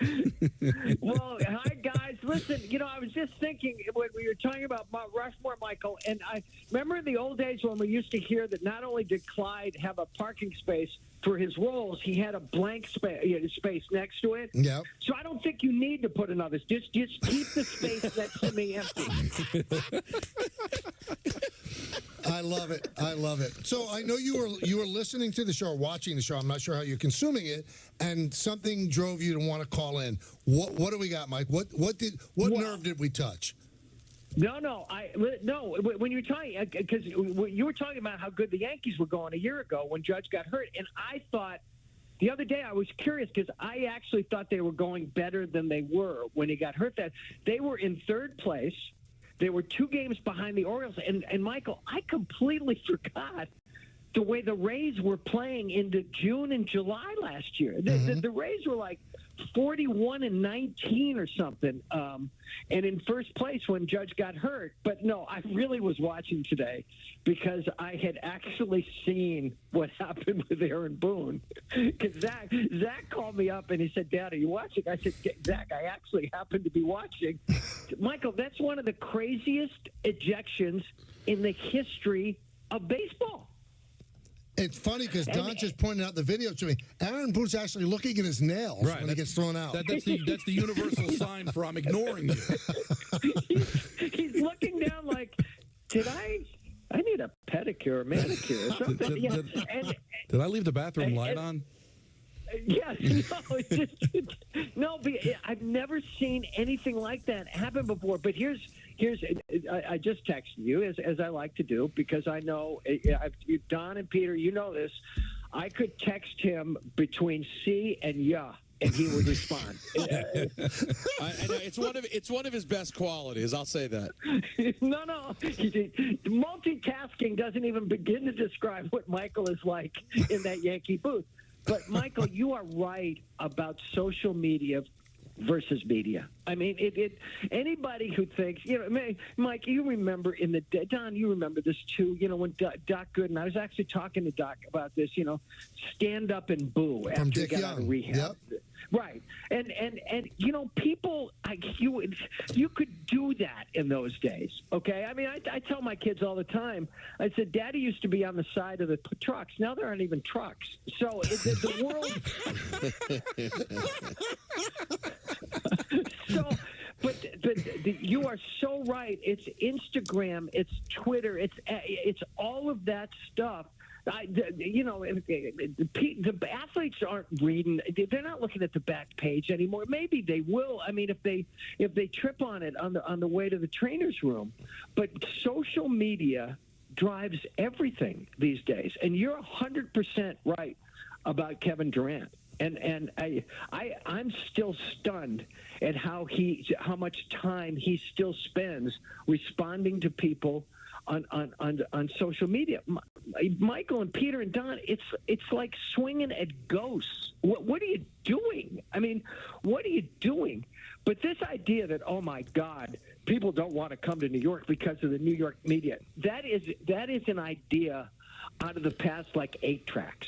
Okay, that is an idea so desperately far out of the past. It just we don't live in that world anymore. And it's amazing that it's a perpetual narrative that continues to exist. Like when the Daily News and the New York Post were slugging it out every single day for the best back page. It doesn't exist. And you said trip over a newspaper. Mike, I'd give you $1,000 for every newspaper you found in the Yankee clubhouse. And Mike, you remember you used to like when it's Shea. I can't, I remember that big table in the middle of the clubhouse at Shea. All of the papers would be spread out, and not just one copy of each paper. And you'd walk in, and I mean, oh my God, Keith Hernandez would be reading everything. Okay, everything, and that just doesn't. That world doesn't. That space doesn't exist anymore. I mean, you remember in the old days, Nettles once said about Reggie, if you walk by his locker and were acted like you weren't going to talk to him, he'd trip you. Okay, and because, Michael, they wanted us. It was a transactional relationship. Okay, they wanted to be in the paper, and the dirty little secret about, and you touched on this today, is people think that we in the print media are only there to rip you. Michael, you could go back after my entire career, and my column is so much more positive about sports than negative. And listen, I'll go after you. I will go after, I'll slug it out with you in the middle of Broadway. But most of the time, we all go to celebrate sports because we know that our jobs get easier when the teams are doing well. Yeah. Speaking of which, Mike, I know it's very early, but are you getting any 94 vibes at the Garden this year? It's a really fun team, and I, my rooting interest is strictly Chris Kreider because, Don, as you well know, you can never go wrong with a Boston College man. That's right. I know you guys talk about that. And the big guy, the Godzilla, he scored the first goal last night. That's right. I mean, it's a very fun team, and it's a big story. And I am an unabashed Jalen Brunson fanboy on the other side of things. It's a really good time. If your teams are the Rangers and the Knicks, this is a really fun spring for you to be watching your teams. How you doing otherwise, Mike? I am doing fine. We have one grandson. We have another one on the way. And we just had my 15-month-old grandson. Taylor and I had him for 3 days. And, Michael, there's grandparenting, and then there's extreme grandparenting, okay? Mm-hmm. And let me tell you what, 3 days of chasing my beloved grandson around, that was extreme grandparenting, but it's just everything I've heard is it's even more fun being a grandparent than I ever thought it would be. I don't want to hurt you, but I mean, there's no way you changed the diaper. That was all Taylor. I did it. I absolutely did it. Yep. Taylor was like out. Chernobyl. There was no. We had 4 kids, John. Yeah, but he's got some experience. But no, Taylor wasn't a single parent, Don, and so she might say she was. So yes, I changed my first diaper in about 25 years. But you know what? It's like riding a horse. Well, it's like riding a pooping horse, but it all comes back to you. A small pooping horse. Hey, by the way, when you guys are talking about Hunter Wendelstedt, oh my God, there's so many things that happen in sports that make me think of Jimmy V. And NC State making a run this year, that was great. But this was a variation of Jimmy calling the ref over one time. He said, "Can you give me a technical for what I think?" And the ref said no. And Jimmy says, "Good, because I think you suck." Since there's so much comedy, I wanted to get your thoughts on the Curb finale. Oh, I thought it was great. I actually, I'll comedy legend name drop here. I told that to the creator and the host of the show the other day. I had a feeling, in Curb fans. Deep Curb fans saw this coming from the minute he got arrested in Atlanta, okay? That this guy was brilliantly going to relitigate the Seinfeld finale. And I just thought it was bringing Jerry back was tremendous. And I don't know what you guys said. Did you not like it? Or no, we all loved it. We loved it. I mean, just think about it, Mike. How often does a guy tie up 2 shows? Oh no, and when Jerry comes to, and the only bittersweet thing was Richard Lewis, who across the run, I had gotten to know a little bit, and just a huge sports fan. I had been texting with him like a week before he died. So I was so happy he was in the last scene. But he was in the last scene. I mean, that's what made it almost so perfect. Mike, I'm curious for your thought on this. It popped into my mind during that last episode. There was a sort of random scene, I thought, where Larry, Leon, Susie, and Jeff all end up sitting in a diner together in the last episode, and it was very Seinfeld-esque. I don't think I've ever seen the 4 of them at a restaurant. I've never seen. And Leon starts saying, "Oh yeah, I've been watching Seinfeld. That Kramer's crazy. He just shows up whenever he wants." And in that moment, Mike, I realized that Leon was Kramer, and it had never crossed my mind. Yeah. I'm telling you something. This guy, what he did to follow Seinfeld, okay, and to create an iconic show, and because of the gaps. It's around for a quarter of a century or thereabouts, okay? And to go out on a high note,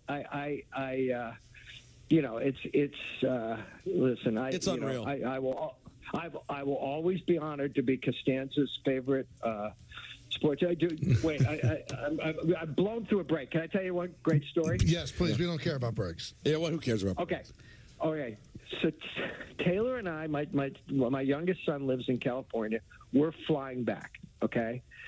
And it's still a COVID-y time, and people are still wearing masks, okay? But in the waiting area, before we get on the JetBlue plane, Taylor said, "That's Jason Alexander."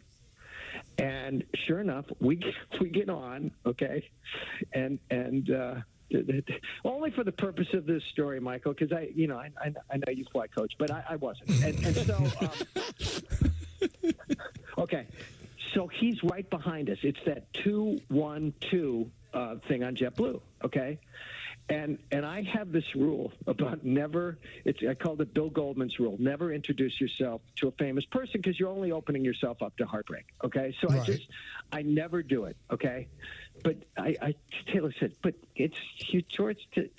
So we land at Kennedy, and I text Larry, and I said, "Jason's sitting right behind me. What should I do?"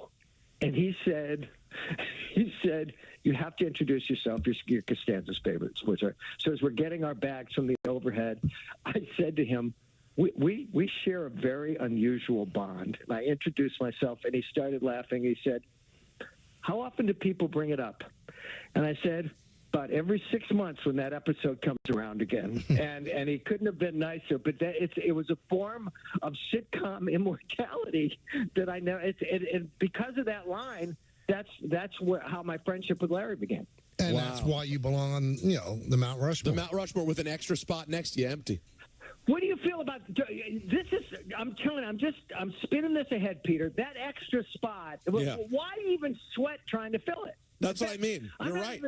I'm not even sure that we even need the other two guys on the other side. And you don't want to share an armrest with the guy next to you?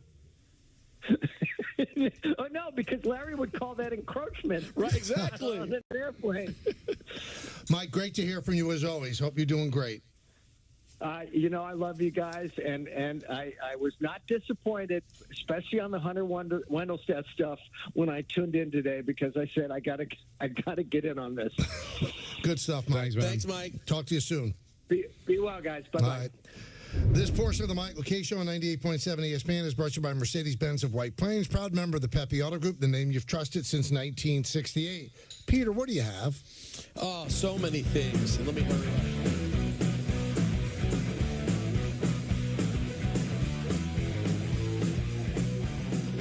New season, new reasons to say yes. This is star power. Wow. Cole dials it up. What a home run for Soto. Aaron Judge crushes one.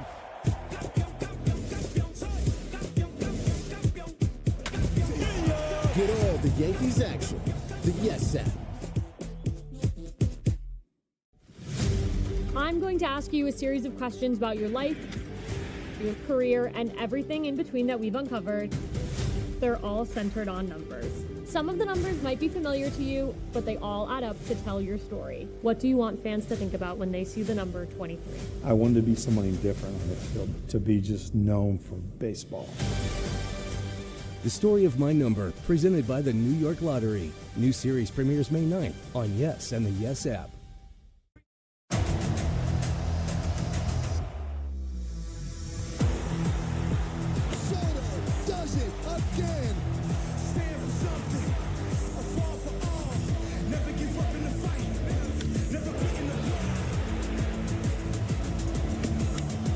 We're dogs out here. There was barking in the dugout.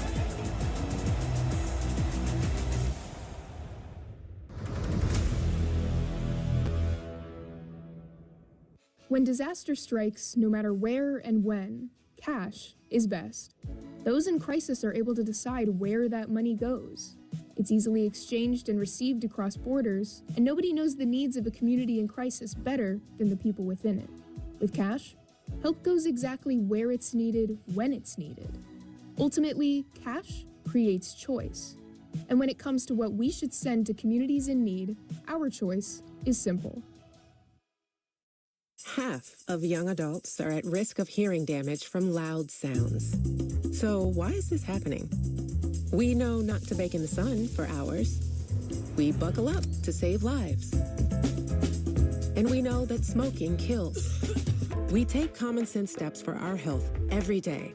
Let's make hearing part of it. Love your ears. Learn more at hearinghealthfoundation.org. Keep listening. ¿Qué color? Perfecto, mijo. Gracias. Thank you. What's wrong, mijo?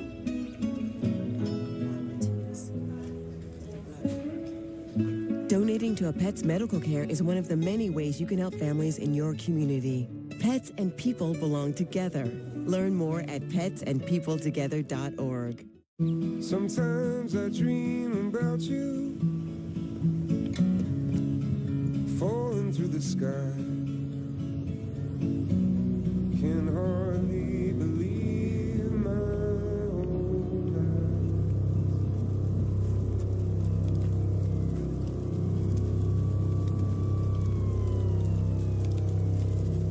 Disasters don't take a break for the holidays. With your help, neither does the Red Cross. As a mom, I want my kids' lives to be filled with joy and possibility. And I want that for every kid.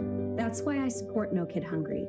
They work in schools and communities to make sure every kid gets the healthy meals they need. Please join me in supporting No Kid Hungry for all kids.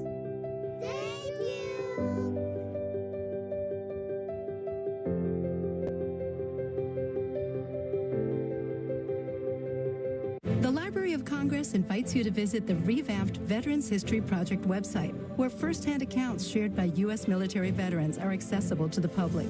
Performing a search of the collection is easy. First, go to loc.gov/vets. Click Explore the Collections. Scroll down to Search the VHP Collections and click. Make sure you're searching this collection, and with simple keywords, you can find what you're looking for. Visit loc.gov/vets today. Ladies and gentlemen, welcome to ENN, brought to you by Security Dodge. Go see Michelle Scalisian. Come get some! Yeah! I'd like to start off tonight's ENN by saying good evening to Michael. You know, I'm not full of myself at all. I hate myself. You know that. I loathe myself. I know. That's right. And good evening to Don. Scum! And good evening to myself. It's hard pleasing Don. Oh. It's been an interesting day. You know what? I don't know if you're watching me on the TV, guys, but all day I've had a very subtle tribute right here on my left breast, on my sweatshirt, the letters ATCQ as we congratulate friend of the show Q-Tip. That's right. And one of the greatest groups of all time, A Tribe Called Quest, heading to the Rock and Roll Hall of Fame. Wow. With some pretty good company too. You can't say friend to the show. Friend to you and Don. Well, that's your fault. How's it my fault? Well, you've never made time for the tipster. Wait, no, but by the way, you've had calls with him before and enjoyed conversations. He directs all of his conversation to Donald. Well, no, that's not true. I think. Correct me if I'm wrong, Don. Yeah. Don't you have a distinct memory of him referring to Michael as Mr. K? Oh yeah, a lot of respect. But we shared something in common. I was covering the Jets, and he's a Jet fan. And I texted him today, HOF, awesome man, and he said, "Man, we made it." That's nice. And I thought Mary that was J. cool. Blige, Jimmy Buffett, Cher, Dave Matthews, Foreigner, Peter Frampton, Kool and the Gang, Jersey, Ozzy Osbourne, Tribe Called Quest, Dionne Warwick.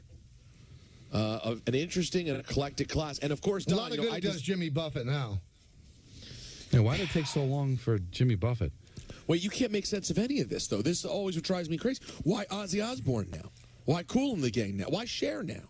No, well, Ozzy, Mike, his first solo album was 81. You got to go 25 years. He should have been in immediately. But that's what I'm saying. These things, the Hall of Fame, Dave Matthews and Ozzy Osbourne should not be in the same class timeline-wise. It makes zero sense. Listen, but it is what it is. I'm not a big Dave Matthews fan, but I respect his work, obviously. Hold on, my mom is barking things out at me during ENN. Right. What did you say about Ozzy Osbourne, Mom? Years ago? He was inducted with Black Sabbath. Wow, Mom. Yeah, wow. Okay, Mima. Oh, Didn't expect that on ENN today. I respect that, but at the same time, you can go in as a solo artist. So I don't know why it would take so long when he was a solo artist. He left Sabbath back in 1979. He had a lot of opportunities. And you know, somebody brought it up. I think it was 70 Super Sports. I never thought about it. Didn't even realize. I saw it too. The Monkees. Now you could be like, "Oh, come on, Don." The Monkees.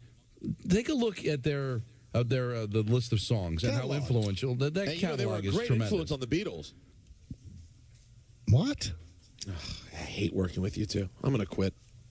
How do you not know the joke or the reference, Don? I expect it from Michael. You expect more from.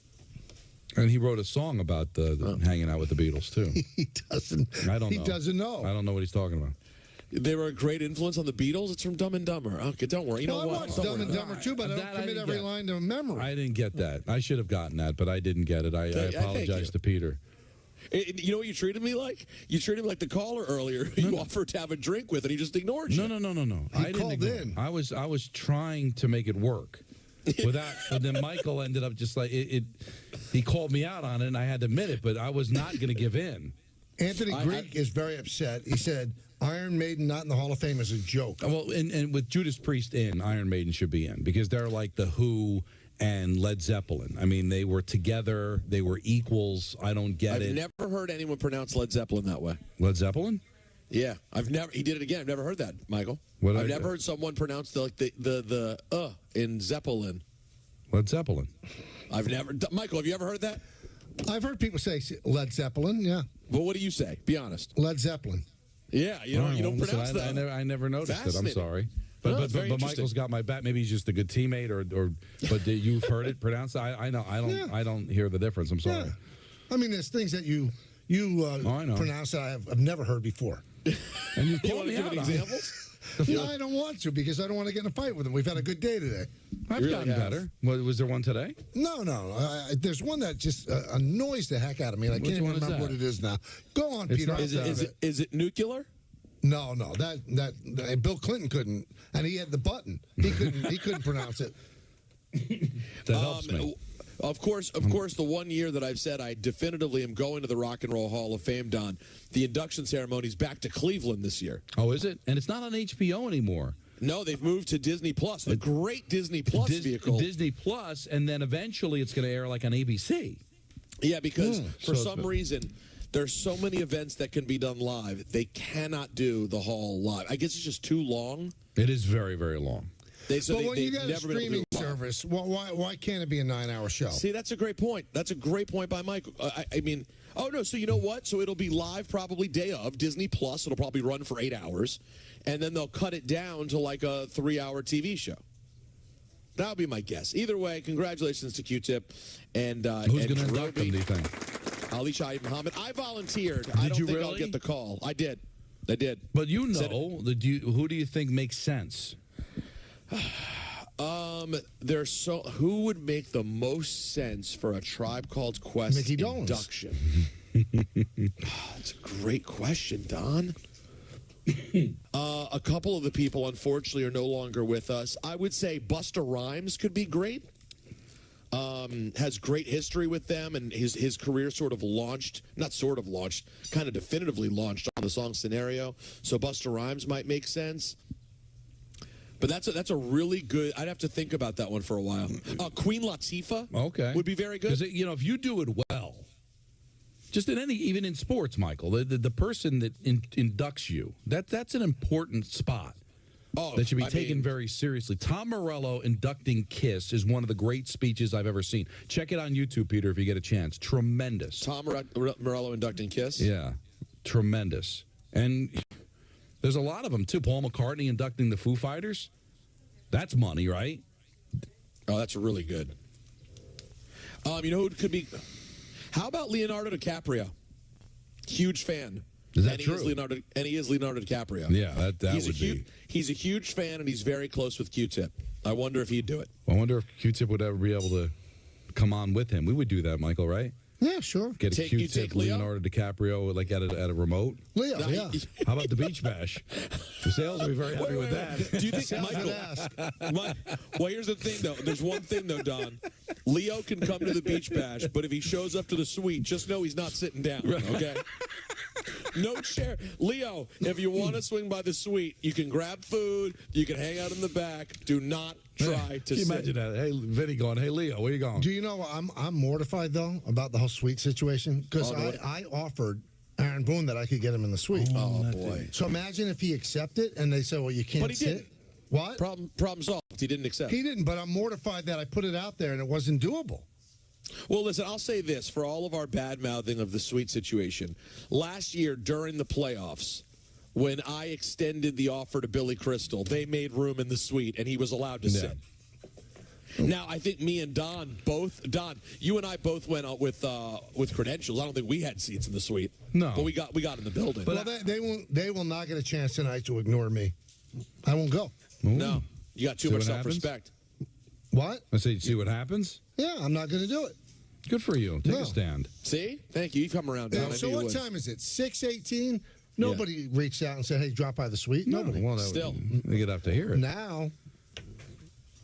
Well, would you be in a way if they found room for Aaron? Would that bother you? No, manager of the Yankees is more important than me. To us? Somebody to said our that, station? But Aaron said at the press conference he had front row seats to the Knicks tonight. He didn't know if the traffic would be bad. But he said that he's a lunatic. So how would he sit front row and celebrity row root for the Sixers? He has to. Yeah, and it's Passover. He'll cruise through it right in. There's no traffic. But how about him sitting there and rooting for the Sixers? So what does he care? He's the manager of the Yankees. What's he going to do? He lost today, so they might try to kill him. I think they'll be more off, but then how dare Aaron Boone go to a basketball game when his team lost today? He should be home doing the work. Right, there should be suicide watch. They should be taking his belt away from him. David Aldridge reporting, Nick Nurse, the coach of the Sixers, says that Joel Embiid and Tyrese Maxey are both game-time decisions. Maxey is working on an MSG floor pregame to see how he feels. Embiid will follow. I got to tell you guys, this is going to be the first Passover Seder I've ever had where I have a Knicks game on during the Seder. Is that allowed? That's not. Well, my mom just made a face. No, Mom, not at the beginning. We'll wait till after the actual Seder, like later during dinner, we'll turn it on. She gave me a nod for that. First of all, who is she to be able to speak for God? It's a great question. Don asked a great question. Who is your mom to be able to speak for God? Yeah, you're right. God may shun this. I don't know. Yeah, I mean, it is what it is, Peter. Does your mom like Natalie, or is this just an act? I don't think that's an act. I'm watching them both together. It's like a very touching moment for me. Me watching my mother and my wife in the kitchen together preparing a Seder. This is like a thing. It's a moment in time. Wow. Happening live. Do you guys want me to commentate? No. Well, how about Ian? Mima, she's cutting a flower. I think Ian died, Michael. On the vine. We started late. It's not his fault. Yeah, he did 10 minutes on Q-Tip. Well, hold on. No, he's a friend of the show. He's going to the Hall of Fame. You feel it. See, and you know what? First of all, is Don, can I ask you a question? Yes. Is it my friend Q-Tip that is the reason we're late? No, it's Michael's friend Mike. Thank you. Your God, friend, you're too. such a... Yeah, I love the guy, but I would bet. See, but this is the question. When Michael wants to know why he's on the Q-Tip outside, remember these moments when he randomly blurts out, he wanted to spend 10 minutes on Q-Tip. See, Don, these things all have, there's an effect. These words don't happen. So what you're saying is there's a cause, and then there's an effect. That's right. All right, let's go outside of the Garden. We talked we're about still going this. to try? That's awesome. Yeah, we talked about this earlier the other day. Michael and Don felt very strongly they were in such favor of it. Let's hear the fans outside of the Garden on Saturday.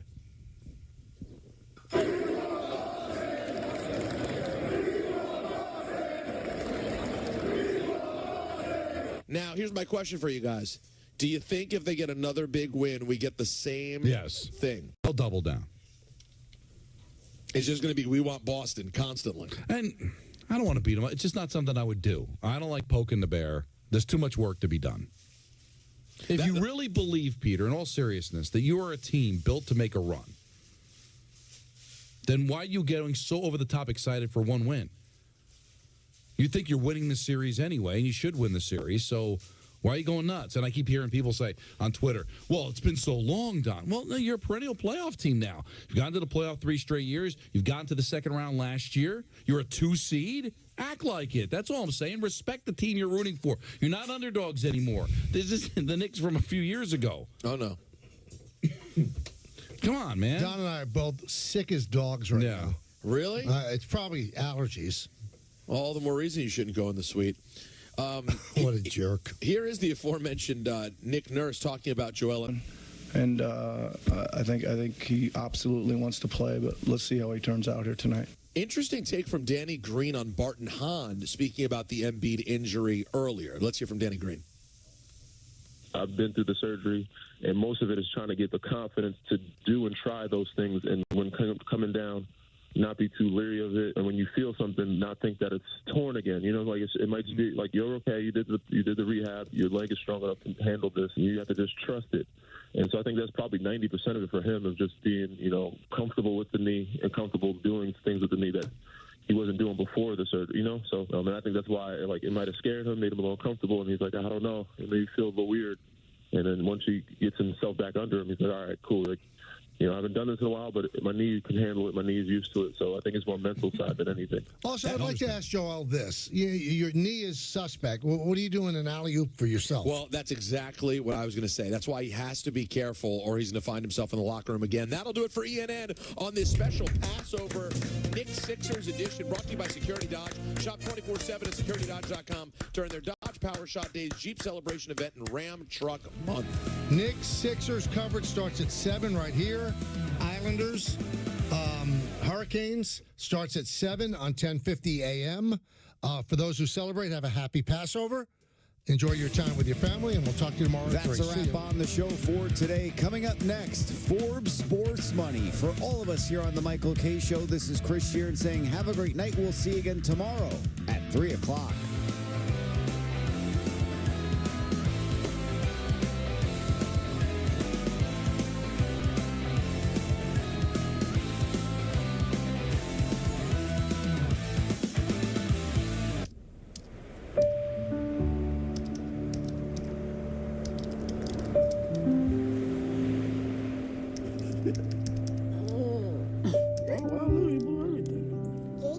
Life is hard, but you guys have to work harder. Okay? No, I ain't doing nothing. My name is O'Neal Trinidad, and I'm